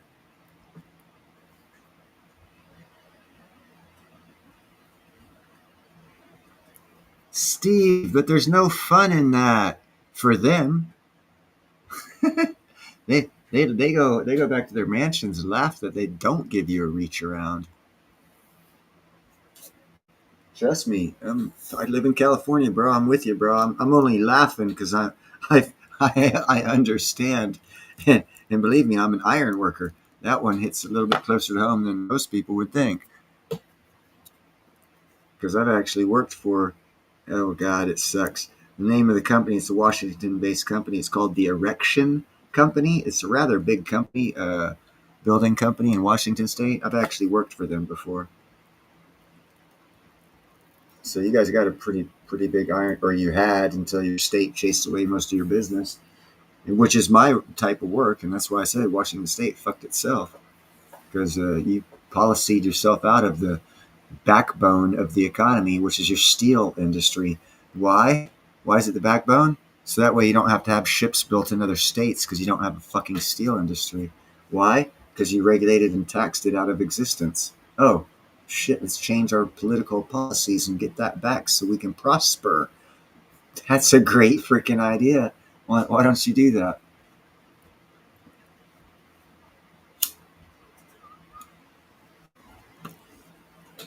Yep, that's going to be happening a lot, bro. That scenario I just walked you through my talking to the computer, it's going to play out in a lot of states that are liberal.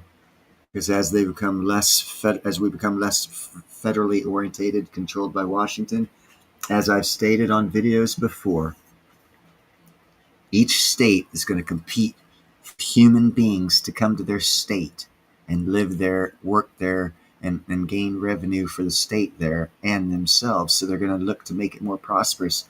Now we don't have a federal Department of Education. Individual states are going to start competing. Oh, our state has the highest math learning skills by the age of 5. If you have a family, shit like that's meaningful. Now the second thing you look at is what is the job opportunity and the housing opportunity.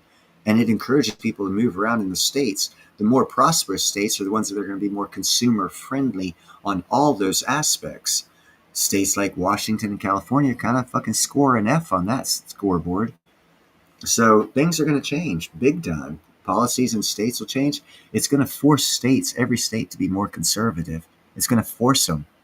If not, they're going to lose too many people. Most of the rich people already left California. I mean, we have a deficit we're looking at. Why? The rich people aren't here to pay for the taxes. Still as many poor people out here, just not as many rich.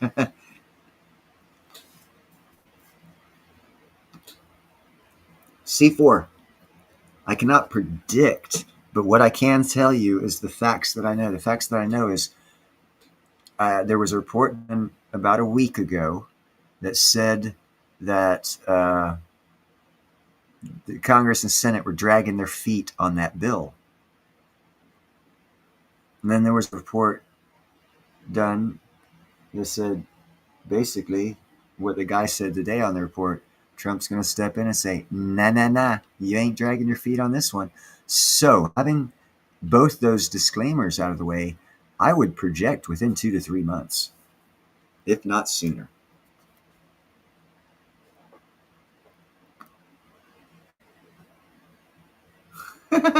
Mike, do like I'm doing. Just move to the state that's getting the money that your tax dollars paying them.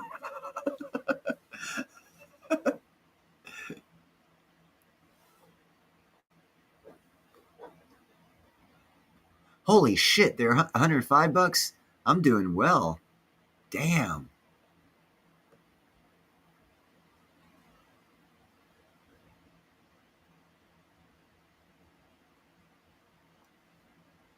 What's Gerald's guy here? Look at that. Oh, that's the 3mm, not the 2mm. My bad. Yeah, straighten me out, Gerald. I was straightening myself out as you were projecting your voice into my brain, and I was saying it. I've been smoking pot. Leave me alone.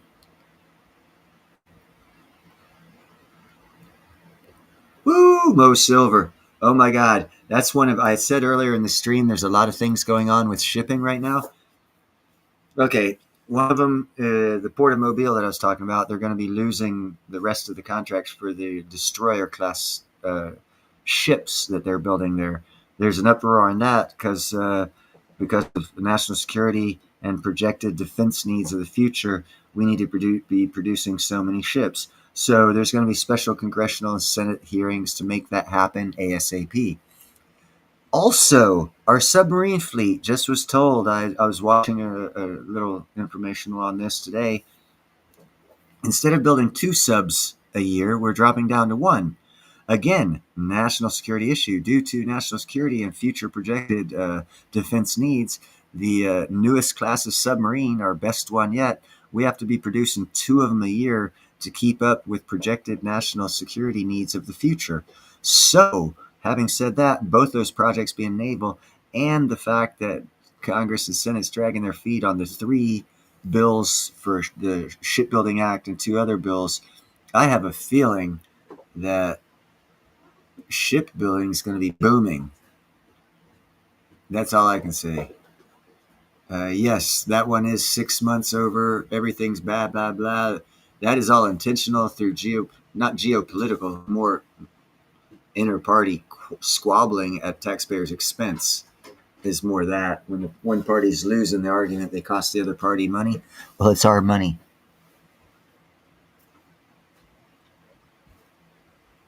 But basically, that's what happens. It happens between every alternate party who controls the executive branch and the congressional branch or the House.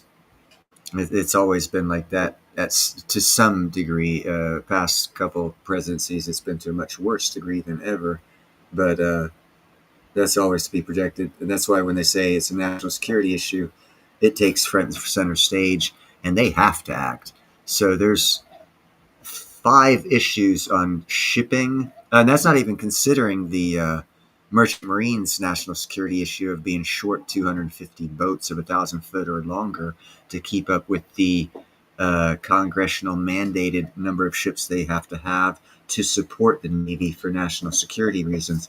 I know of 5 reasons, 5 bills, laws, whatever, all being dubbed national security that have to do with shipbuilding and port infrastructure and everything. And that's why I've been encouraging people now to get what's known as your TWIC card. It takes 2 to 3 months to get. It's a security card that allows you the option to get a job at a port or on a boat building operation or something like that. It opens up more jobs to you. And with the amount of money that's going to be thrown at the shipbuilding and port infrastructure over the next year or two, is going to be outstanding. And it's going to be a lot of money and jobs. And those people that have the TWIC cards will be the first ones working. That's all I got to say about that. And you can check it out. There is a lot of things going on with shipping. And all of them have to do with national security and budget. So it will get handled. Because national security issues always get handled. Like I said, 5 of them just to do with shipping. So something's going to happen. Gerald, no, I am not rich yet. Not with cash.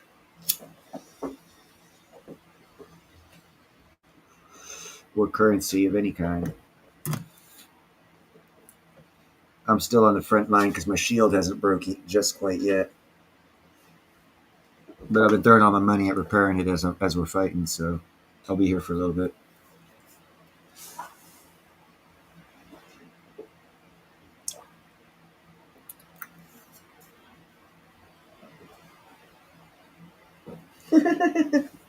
Kittens are fun. But anyhow, it's been 2 hours. I'm going to cut this one off, guys, so you guys can have a beautiful Sunday evening and a great start to your week. Make sure to be kind, helpful, and grateful. Buy some silver, some platinum, some crystallized osmium, and be the best you can be. So that way no one can say it was your fault because you were the best you could be. I will talk to you guys next time. Peace out, baby.